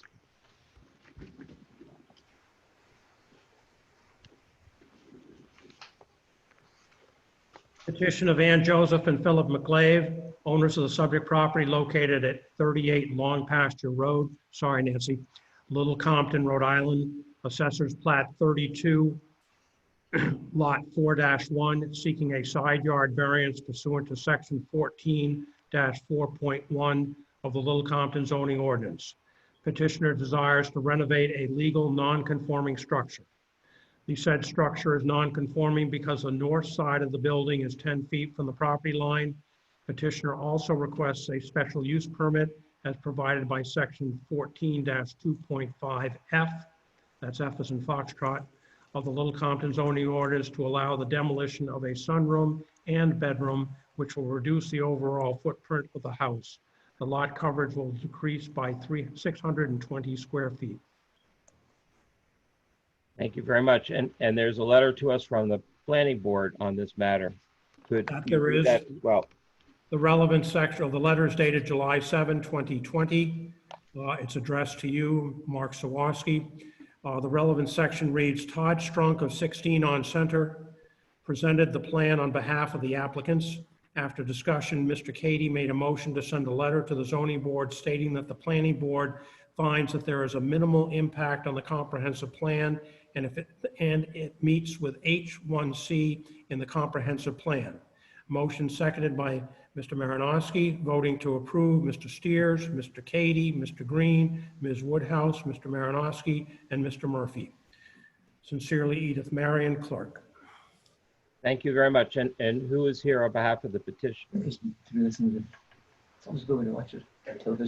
I am here. My name is Todd Strunk. I'm one of the owners of 16 on Center, and I'm here representing Ann and Phil tonight, but they're also in attendance. I can see them. Hi. Hi. Can you spell your name for the? Sorry, Todd Strunk, S-T-R-U-N-K. And your affiliation again?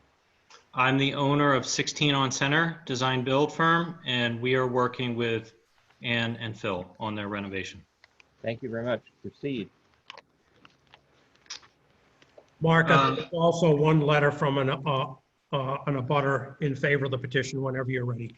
Yeah, I have a couple emails here that were reported. So let's wait till after we get through the presentation. So as TAC had noted, the two matters before the board tonight really are our request for a variance of a side yard setback and the special use permit in order to demolish the two structures that actually are, it would result in a reduction of the non-conforming structures on the north side, on the setback side in question of the variance. Okay. Sorry. Were you going to ask a question or? No, I'm waiting for just to see if you have. So I did want to start off by asking, I had emailed Carol today, 6 photos total. It was two emails separate with 3 photos. I'm hoping that they found your inboxes, but if not, they were just really supplemental. There's one of them. Thanks. So really in question is the north elevation, and what we're proposing to do is demolish the previous additions that pretty much result in an extension of that north facade, and those structures are all within the setback. So by removing them, we're planning to reduce the square footage or the footprint, reduce the nonconformity by approximately 620 square feet. And then of course we are asking for the variance in order to renovate and for the renovations that fall within the setback then.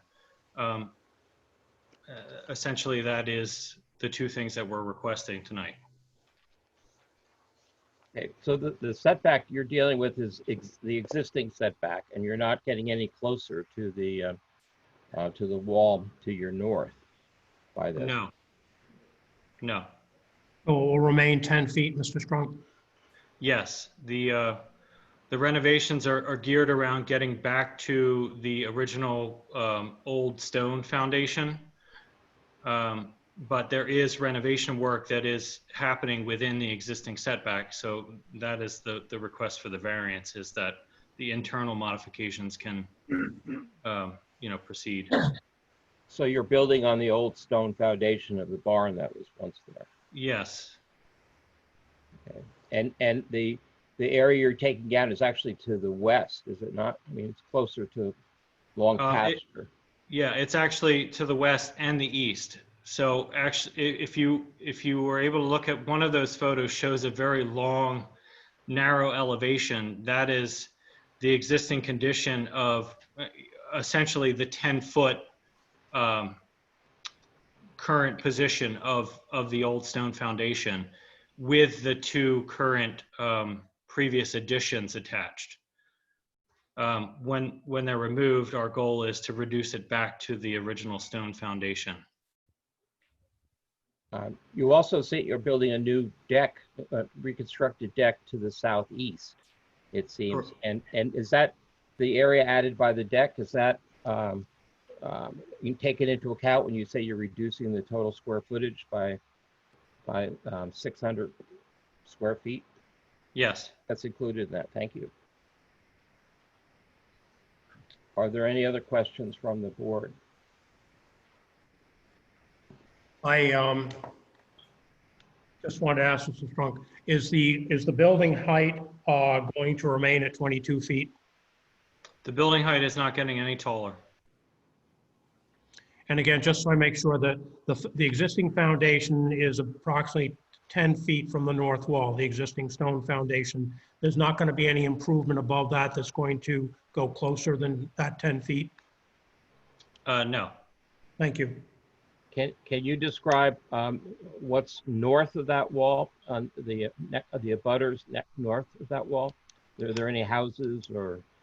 There are no immediate houses. There is a laneway to a house that is, I would say, located almost due north by several hundred yards. It's a rubble wall that forms the edge boundary of the laneway between Ann and Phil's home to the neighbors. And there is light vegetation to a little bit more heavy vegetation by the time you get to the home. So, I mean, really, there's going to be no reduction in vegetation shielding the two properties. There's no boundary change. There's no dimension change. And beyond the causeway, there's a cornfield, a fairly large cornfield, I think, correct? Yeah, towards the front of that property. Okay. So, other questions for the board? I mean, my question would now go to any abutters, and I noted you sent us a email, or I'm sorry, Mr. McGlave and Ms. Joseph sent an email saying that they had heard from three abutters stating their support for the variance and special use permit. Can you confirm that? Yes, that's correct. Okay. Are there any abutters present who would wish to speak? I see no hands being raised. Thank you, Carol. Any further questions from the board? I have one of those letters. Sorry, Keck. I didn't know if you wanted me to read that into the record. Yes, sorry. It's from a Mariana Langlois. Thanks for the heads up about your construction. I have no problems with your plans. The house was there when we built in 1964. I am sure it is in need of some help. Good luck with your project. Mariana Langlois. I believe she's an abutter across the street on the other side of Long Pasture. Any other questions or comments? Is there Mr. water or sewer or septic system connected with the barn at present? Well, just to clarify, it isn't a barn. It's a barn style foundation, but it has been a home. It's a single family residence, and Okay. the septic system has already been upgraded. Okay. I would note, not that it's wholly relevant, but you mentioned the cornfield to the north. There's also preserved land to the east, which the Sissel family donated to the Ag Trust. If you were to look at the tax map, Plat 32, you'll see a lot to the east, Lot 11. That square area there was once Lot 4-2, and that was a subdivision handled by my partner, Mr. Holland. So they have done their bit to keep the neighborhood undeveloped. And also Ms. Joseph is a longtime resident of the town. She owns this property and the abutting property that the Sissels call the Academy. Plus they have property down at Seconic Point.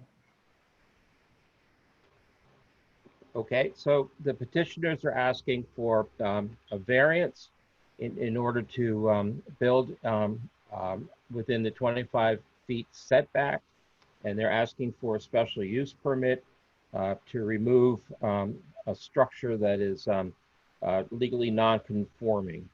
and which is required to do such. Is the board ready to, someone ready to make a motion? Do you want to have two motions for that, Mark? I don't know. What would you recommend, Fred? Yes, two motions? I would say we should. Thanks, Fred. Okay, so someone want to make a motion? I'll move that we approve the, which one? The special use permit first. Okay, I'll second. second. okay, and that requires 4 votes. Any discussion of the motion? Can we clarify who seconded the motion, please? I heard- George Goulart. Okay. Any discussion of the motion? All those in favor, I should again call a roll. Mr. Berndorf, Yes? Mr. Chase, Yes. Mr. Goulart, Yes. and Mr. Eddy, Yes. and then I vote yes as well. So you have your special use permit. And can I hear a motion now on the Now I'll variance? move that we approve the variance. Okay, thank you, Mr. Berndorf. Is there a second to that? Second. Second by Mr. Case. All those in favor, Mr. Berndorf, Yes? Mr. Chase, Yes. Chase, I'm sorry, Herb. Yeah. Mr. Goulart, Yes. Mr. Eddy, Likewise, yes. and then Sawaski votes yes as well. So the motion is approved, 5-0. So you've got your variance and your special use permit. So congratulations, and thanks for coming and going through the process. No problem. Thank you all for your time. Thank you very much. Thank you. Bye, Ann, Phil. Have a good night. Are we all set? Thank you, Ron. Huh? Thank you, Ron. Okay, so we move to our third regular business item here. And this is the petition by Robert and Elizabeth Label with respect to property at 18 Round Pond Road. And if Mr. Eddy, the secretary, could read the public notice of this petition. Petition of Robert K. and Elizabeth B. Label, L-A-I-B-L-E, owners of the subject property located at 18 Round Pond Road, Little Compton, Rhode Island. Assessors Plat 9, Lot 7-1, : 1, seeking side yard variance pursuant to Section 14-4.1 and Section 14-2.7 B as in Bravo, of the Little Compton zoning ordinance. Petitioner desires to renovate a legal non-conforming structure. The said structure is a garage and is non-conforming because it is approximately 6 feet from the east boundary and 9 feet from the north boundary. Petitioner also requires a special use permit and/or variance as provided by Section 14-2.5D, D as in Delta, of the Little Compton zoning ordinance to add a second floor to the garage, parens to become in part a studio, end of parentheses, which will increase the square footage beyond the expansion allowed. Said increased expansion will be 150.50 square feet. Thank you very much. And if Mr. Eddy, the secretary, could also read the letter from the planning board on this matter. Letter is dated July 7, 2020, addressed to Mark Sawaski, Chairman, Little Compton Zoning Board. The relevant paragraph, third paragraph, Attorney Raymond Holland presented the plan together with Thomas Arkins of Arkins Construction. Mr. Arkins stated that the new building would be 24 feet high. William Smith of Civil Engineering Concepts noted that the builder would need CRMC approval first. Mr. Murphy made a motion to send a letter to the zoning board stating that the planning board finds that this is an improvement in the area, although it is not in complete compliance with the comprehensive plan due to Rhode Island state requirements for flood zone areas. Therefore, the planning board does not have a problem with approval of the application. Motion seconded by Mr. Marinowski, voting to approve Mr. Steers, Mr. Cady, Mr. Green, Ms. Woodhouse, Mr. Marinowski, and Mr. Murphy. Thank you very much. Marion Clerk. Thank you very much. We also have a third communication from the law offices of Leary and Holland. Basically, this contains two affidavits, which, among other things, states that the labels are not able to attend this meeting due to concerns about the COVID-19. And so Mr. Holland is their representative tonight. And then the second affidavit, as I see it, is basically repeats what the initial petition was. And they've signed and notarized both of those affidavits. So that should probably be entered into the record without being read. Not necessary, I think, to read. So Mr. Holland, you're representing the petitioners, if you want to begin. Yes, can everybody hear me? Because I'm not too good at this. I don't know if I got it on or off. It's on. It's on. None of us are too good at this. You're doing a great job. Yeah, well, I've got my son. Yeah, I've got my son, Adolph Haffenraffer, Tom Hawkins, and Bill Smith here. And it's like Mo, Larry, and Shirley plus a couple of extras. So if something goes wrong, call me on the phone, please. I'll try to be a little brief here. Mr. and Mrs. Leibel live in Connecticut. They are scared to death to come here because they'll be quarantined for 2 weeks. Then if they go back to Connecticut, they're quarantined. After that, it's a month out of their life. I discussed this with Allison in detail and pretty much in line with what the Farrier application did. It was thought that it was best, particularly in light of the time frame and you people giving up a good chunk of your evening starting at 4 o'clock, that we could reduce this to the affidavit. The affidavit is signed by both of them, and it is basically the exact same thing that we have in the application itself, where I always attach an explanation. What we're trying to do here is that Mr. and Mrs. Leibel purchased this property in 2010.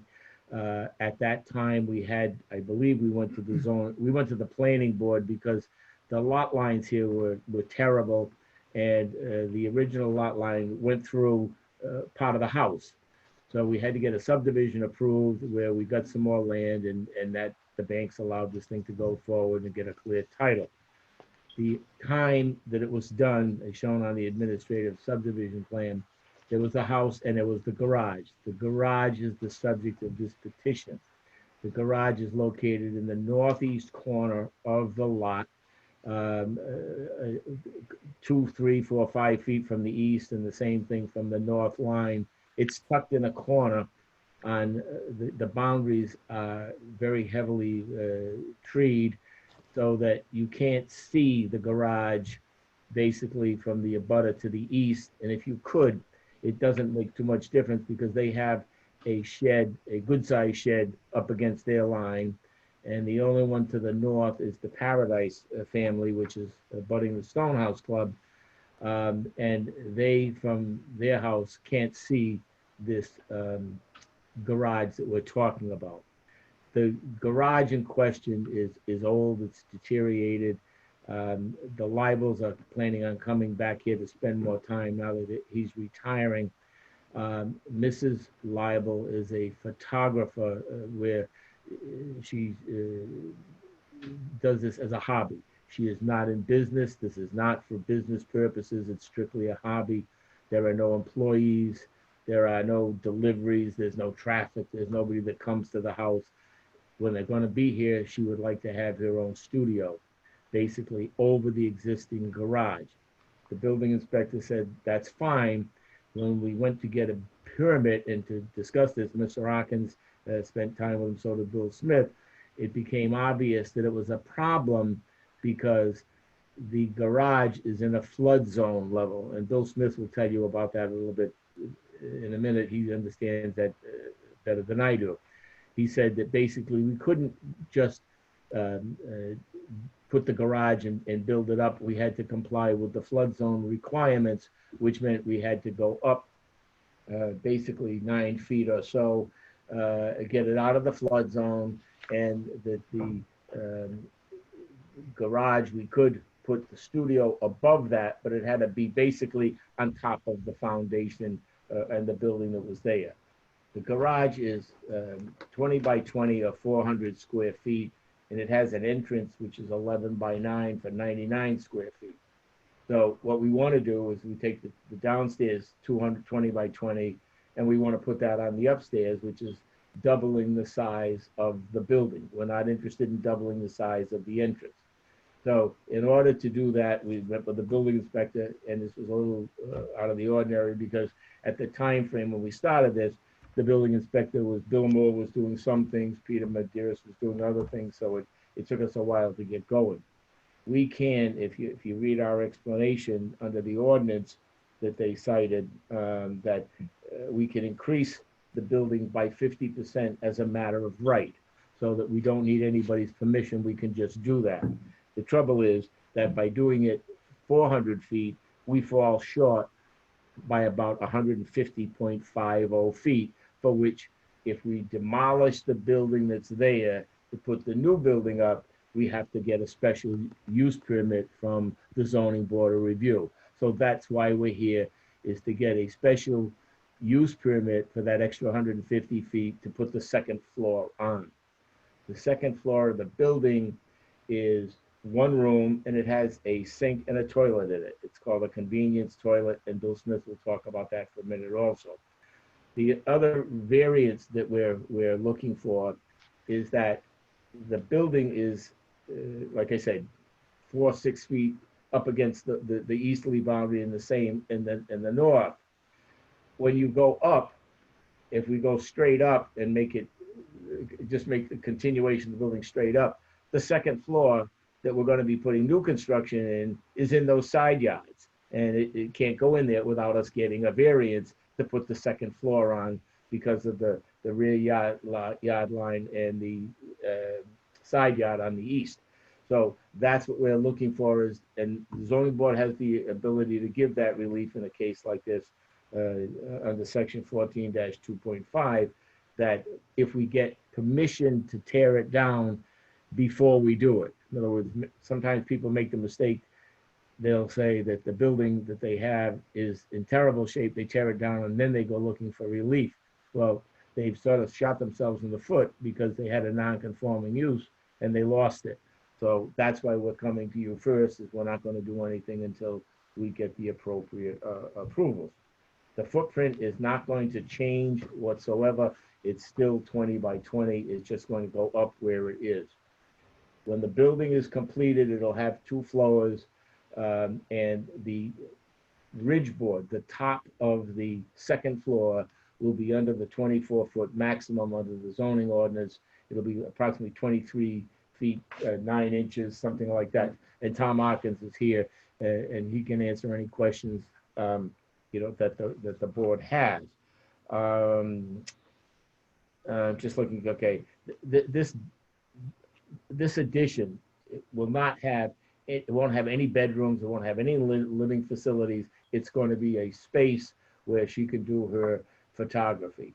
The downstairs, which is basically like a garage, is going to be lawnmowers and that type of thing, yard furniture, etc. The house does not have a cellar, so there's not a lot of room here. They can use that for that purpose also. The cellar, the floor in the garage as it is now is just dirt. It's not really satisfactory. When this is all said and done, it will have a concrete floor and will be built in accordance with the zoning ordinance and with FEMA. What this does is it takes a building now that does not comply with zoning, doesn't comply with FEMA, which is the Federal Emergency Management Act, and it will comply in all respects. So in that respect, at least the planning board thought that was a definite improvement, and it will be rebuilt if there's a storm or there's a hazard. It's not have to be floating around in somebody else's yard or out around ponds. So Mr. Medeiros said, yes, he will give us the permits that we need, provided that we get the approval from the zoning board. One thing I should mention, 2 things really. the septic is not an issue. In 2014 or so, I think it was, and Bill Smith can answer this.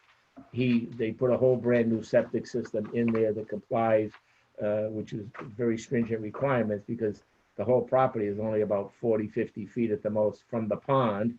So it does comply with zoning, and it went to CRMC and they had to approve it.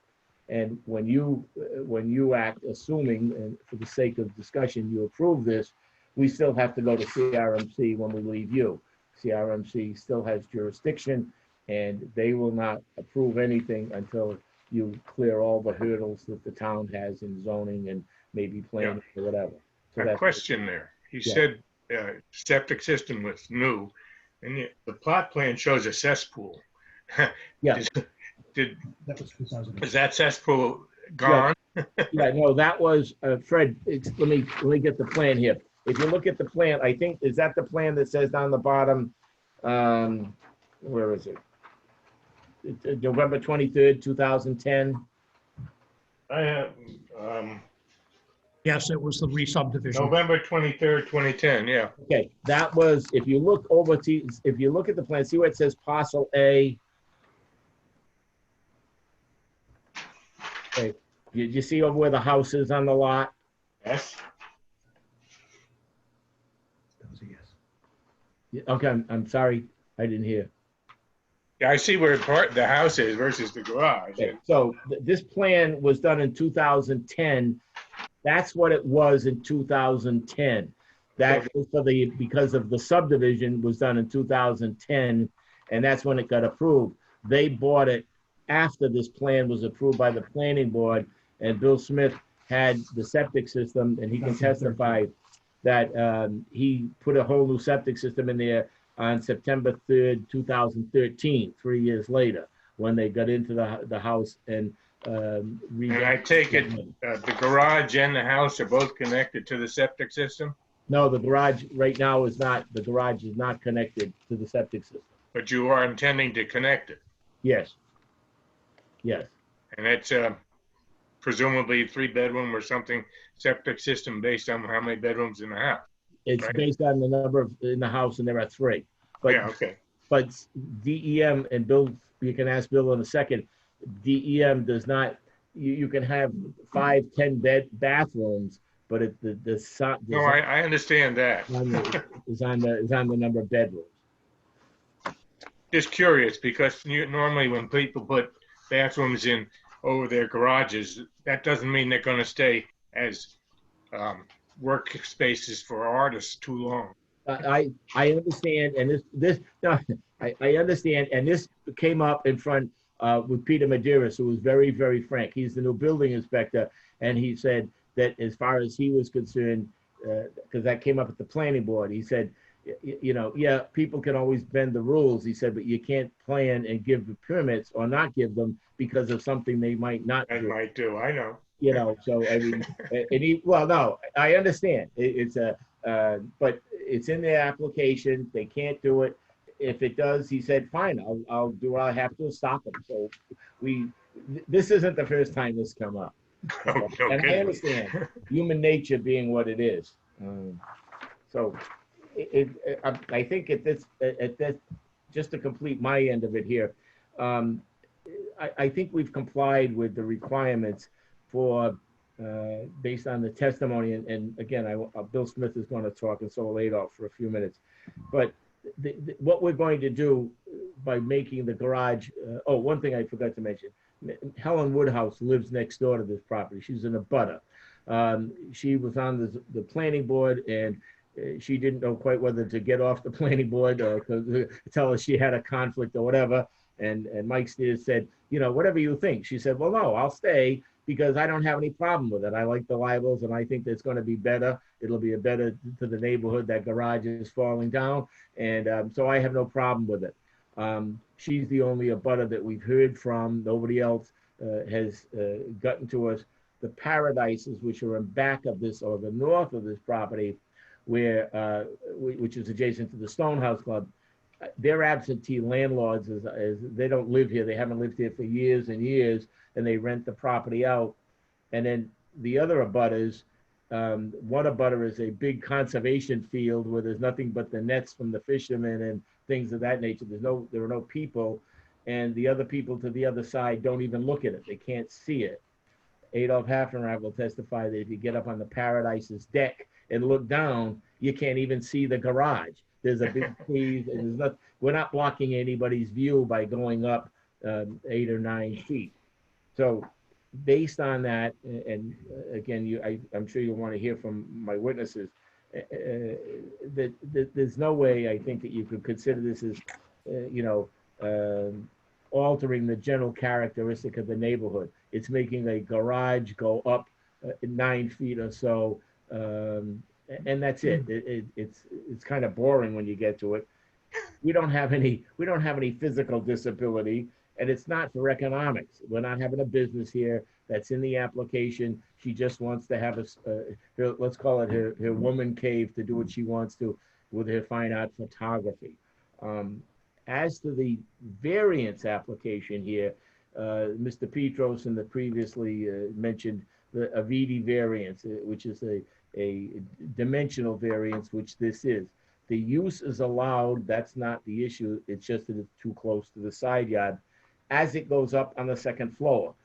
We admit it's non-conforming, but it was there when they bought it. It's been there for many years. It's not like something we put here. We have not caused the problem of the side yard being too close. It was there. Clearly it's a unique characteristic of the property. It's a 10,000 square foot lot. It's very small. We're not increasing the footprint. We're not increasing the coverage. It's not for more financial gain because we're not going to rent it out. We're not doing anything other than she'll have a place to do her photography. And again, if the board doesn't grant it, clearly it is a mere inconvenience for them because no matter what they do, they can't use the building the way it is. They got to fix it up. We can't fix it up according to the building inspector unless we comply with FEMA. So that's all we're doing. We're adding a second floor, which we have the right to do. We're not exceeding the height limit. It's under the 24 feet. So I think in those respects, we have complied with what the ordinance requires. So I have Bill Smith here and he can explain the FEMA and how those numbers work. I'm not too good at that. And so I would turn it over to Bill. I'll turn the. Good evening. Can you explain, Bill, Sure. what FEMA requirements are? And let me just ask you, does somebody have to swear him in? Allison, We have it so far tonight, so. I'm sorry? Go ahead, Nancy. We're not doing that because to do that, it's a process online, so he can just go ahead. Okay, that's fine. Okay, Bill, you've testified before the zoning board many times before. Yes, I have. Okay, are you familiar with the libel property? I am. Okay, Mr. Budendorf asked about the septic system. That septic system was installed and approved by DEM 3 years after they purchased the property. Yeah, approximately 2014. It was a 3-bedroom septic system to match the number of bedrooms in the house. It's an advanced treatment bottomless sand filter, so it afford protection because of the proximity to Round Pond. Okay, Mr. Budendorf also mentioned the plan showed the. Hey, could I interrupt for like just 1 second? Could I just have 1 second? I just need one second. Okay. no problem. Take your time. Go, get out. Go ahead, go. We get you in here. It's like a puppy dog. Yeah, I'm sorry. I had to let the dog out and stop, and I couldn't hear you. Okay, I'm gonna mute myself, and if you could just. Don't touch any buttons, right? I'm all set. Okay, thank you. You're familiar with the garage in question, Bill? Yes, I am. Okay, before I lost my train of thought here, the cesspool that was Mr. Budendorf mentioned, what is the status of that? So the cesspool has been eliminated. That was present in 2010 when the site plan or the administrative subdivision plan that you see before you this evening was prepared. As Ray had indicated, the boundary line went through the house. There was an administrative subdivision to adjust that so that the house was on the correct lot. So it had a cesspool. Subsequently, we went ahead, did soil testing and replaced that with the advanced treatment septic system. Could you explain to the board what the FEMA requirements are in English? Okay. So the site is within a flood zone as defined by FEMA, Federal Emergency Management Association. It's designated as an AE 17 zone, which means the base flood elevation is 17 feet above sea level. The land where the garage is approximately 9 feet above sea level. In order to comply with FEMA, we have to, and the state and the Rhode Island Building Code, we have to have the first habitable floor, the lowest habitable floor has to be 1 foot above the base flood elevation, or in this case, 18. So that means that we're approximately 9 feet above the existing grade in order to comply with the Rhode Island Building Code. What's proposed on the plan is slightly higher than that at 19.4. The garage underneath would be a non-habitable space. That would mean that there would have to be flood vents so that if the waters were to rise, that the water would not create an undue hydrostatic pressure against it. It would rise on both levels of the structure. And as the water receded, the water would allow to recede as well. The second level would be the habitable space, which is going to be the studio. And that's proposed to be at elevation 19.3 or 19 feet 4 inches above sea level, so that we do comply with that lowest habitable floor requirement. Okay. And what's the total height again? Total height is going from the average grade is going to be 23 feet 8.5 inches. Under the current zoning, we're allowed 24 feet for the height in an accessory structure. So we do conform to the height limits for zoning.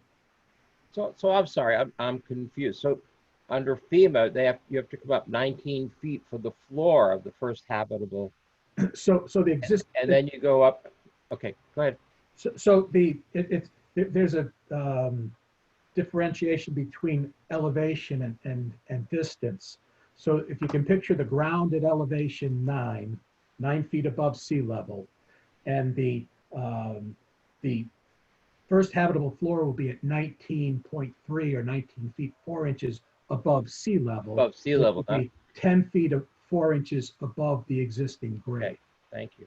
And then the peak would also be, the peak is going to be 23 feet 8.5 inches above the existing grade. Thank you. Bill, I have two questions. One, you've used the word habitable several times. How are you defining that? This is not for habitation, correct?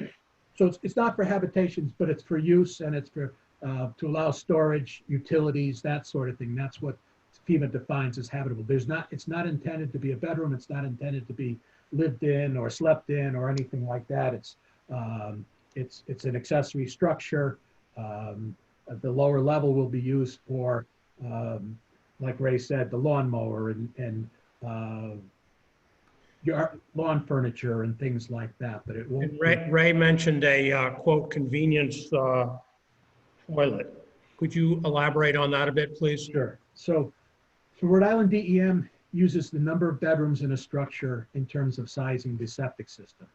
There are 3 bedrooms in the house. The septic system was designed for that 3-bedroom use. Similar to what you have if you had a pool house, then you didn't want to run into the house, get the house all wet in order to use the toilet facilities. There's going to be a half bath associated with this. That's going to be here in the event that she's doing her work, has to use the facilities, and convenience is the optimum term. It's allowed by DEM, and it doesn't add to the sewage flow or put an increased demand on the septic system. And will there be heat in the structure? I assume that there will be. Yes. Yes, Tom Harkins just indicated that there will be. Both levels? No, just the second floor. The second floor will be heated or controlled. The lower level of garage or storage space will not. And again, and maybe you're not the one to answer it, Bill, there are no plans to have Mrs. Label turn this into a customary home occupation? No, there isn't. In fact, in her affidavit, which is the explanation spruced up a little bit, she states that no, this is not a business and she doesn't have any intention of doing that. That's her testimony in her affidavit. Thank you. You're welcome. Well, Bill, one last question. And is it fair to say that does this prove if the Little Compton zoning board approves this, it does have to get approval from CRMC? That's correct. We're within 200 feet of Round Pond, so we will need a CRMC permit for the reconstruction of the garage.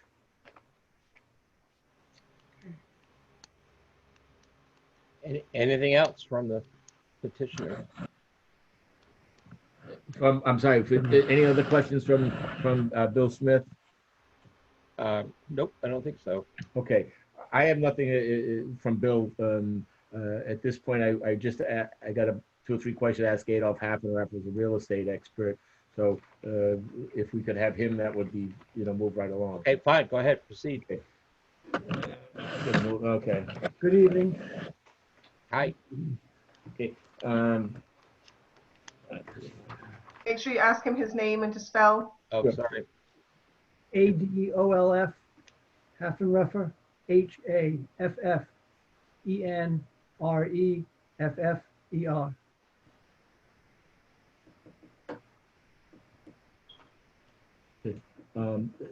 Adolph, you're a real estate licensed to sell real estate in Little Compton. Yes, I am. And what else do you do with real estate? Sales?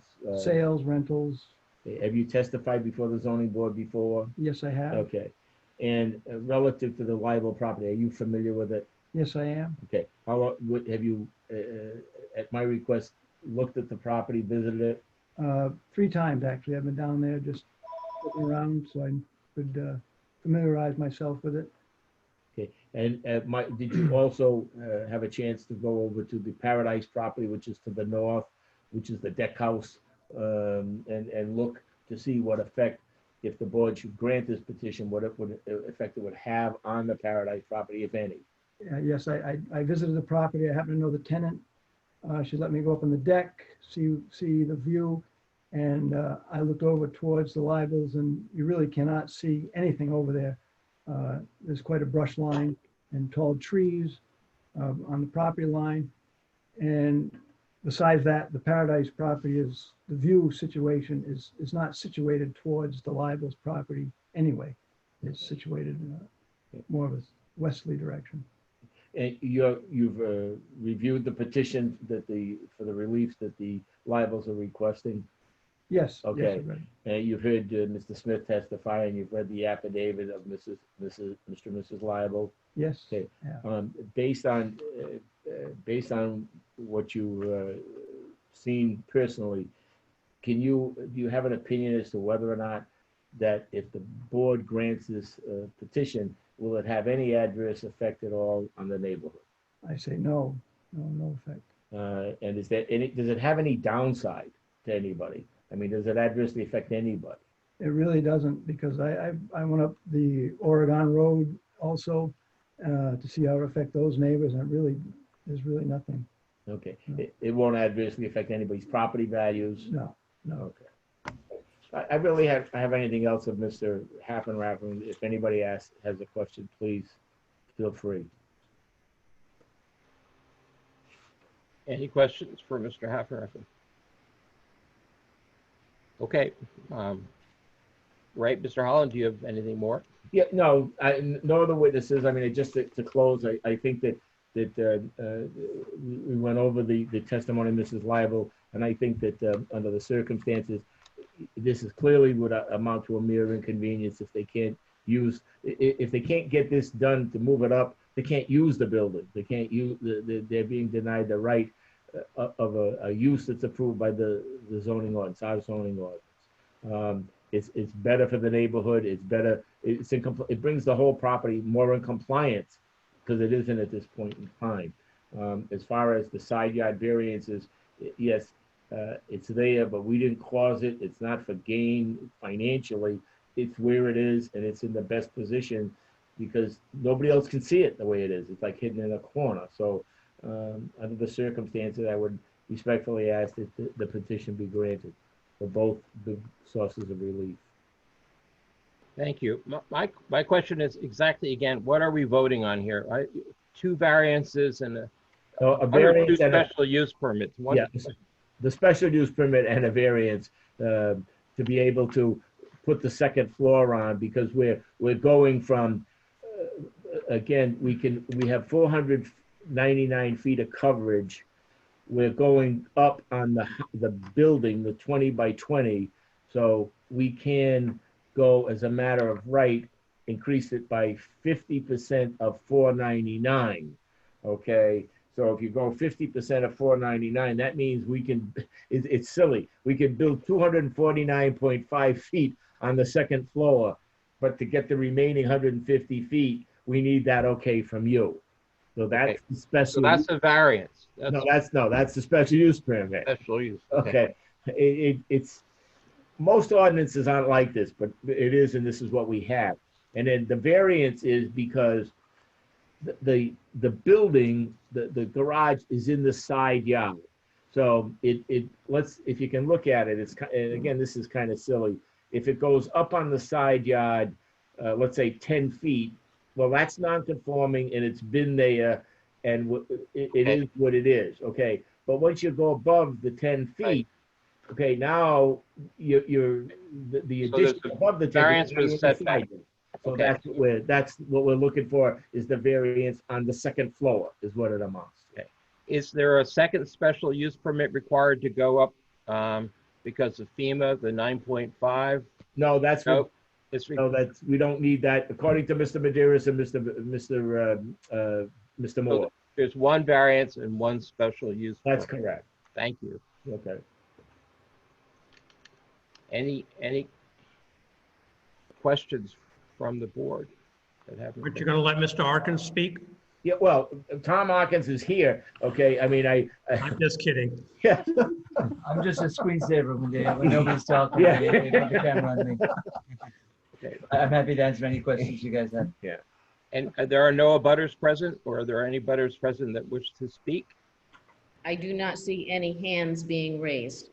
Okay, great. So what's the board's pleasure here? Does someone want to make a motion? I'll move that we approve the special use permit. Okay, is there a second? I'll second it, but I'd ask Fred to make it conditioned on there being no overnight lodging in the structure and that CRMC approval be obtained. That's fine with me. So there are motion to approve with those conditions. All those in favor? I would ask, first of all, Fred. Yes. And then secondly, Herb Case. Yes. Thirdly, George Goulart. Yes. Fourthly, Tack Eddie. Yes. And then I will vote yes as well. So you have the special use permit. Is there a motion on the variance? I'll be glad to do that too, and approve the variance as requested. Motion from Mr. Berndorf to approve. Is there a second? Second. Second by With the Mr. same Case. conditions, Fred. But with the same two conditions.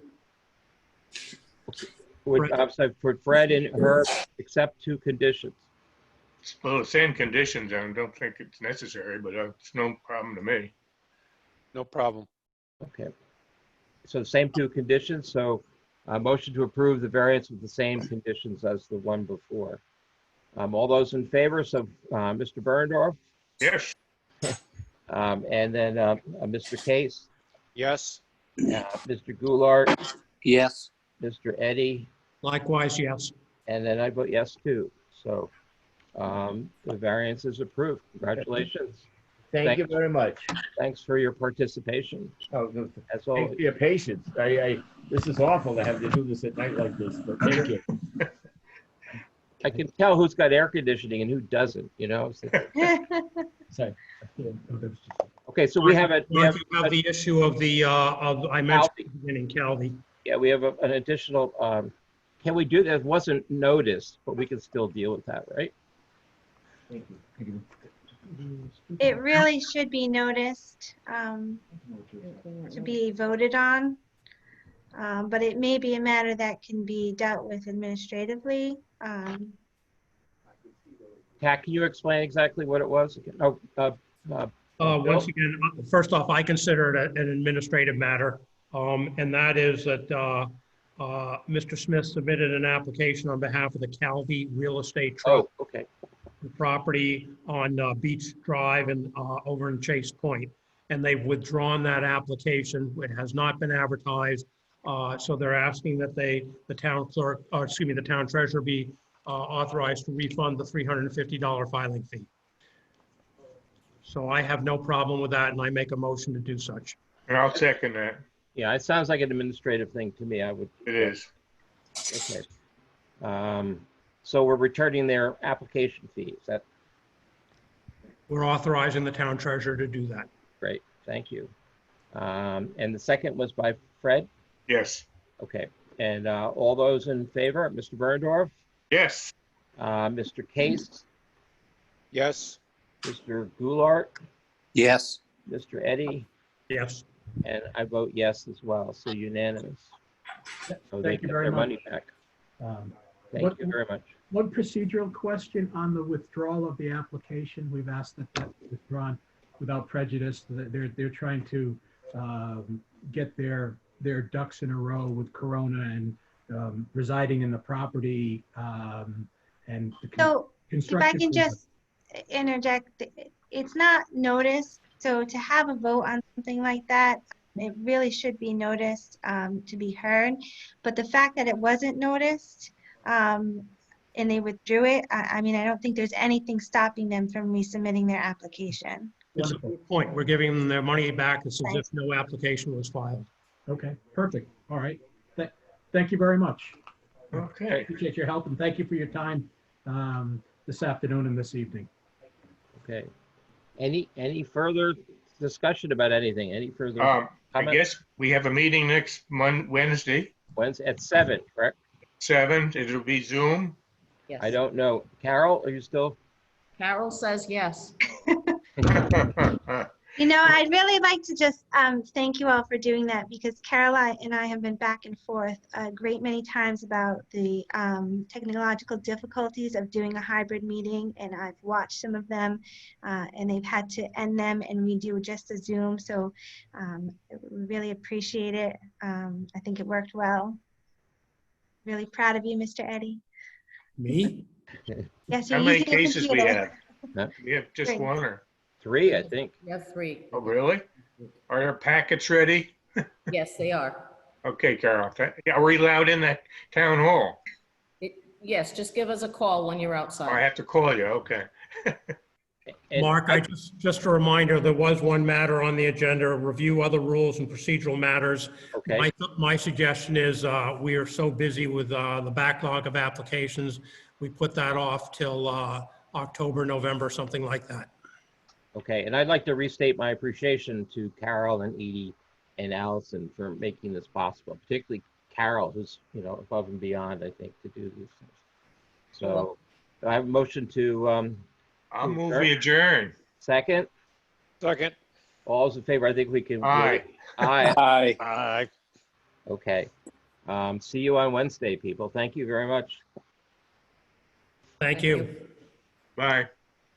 Making Michael, you're history looking here. good. Yeah. I was thinking, Michael, you were like never blinked, and then I realized it was a picture.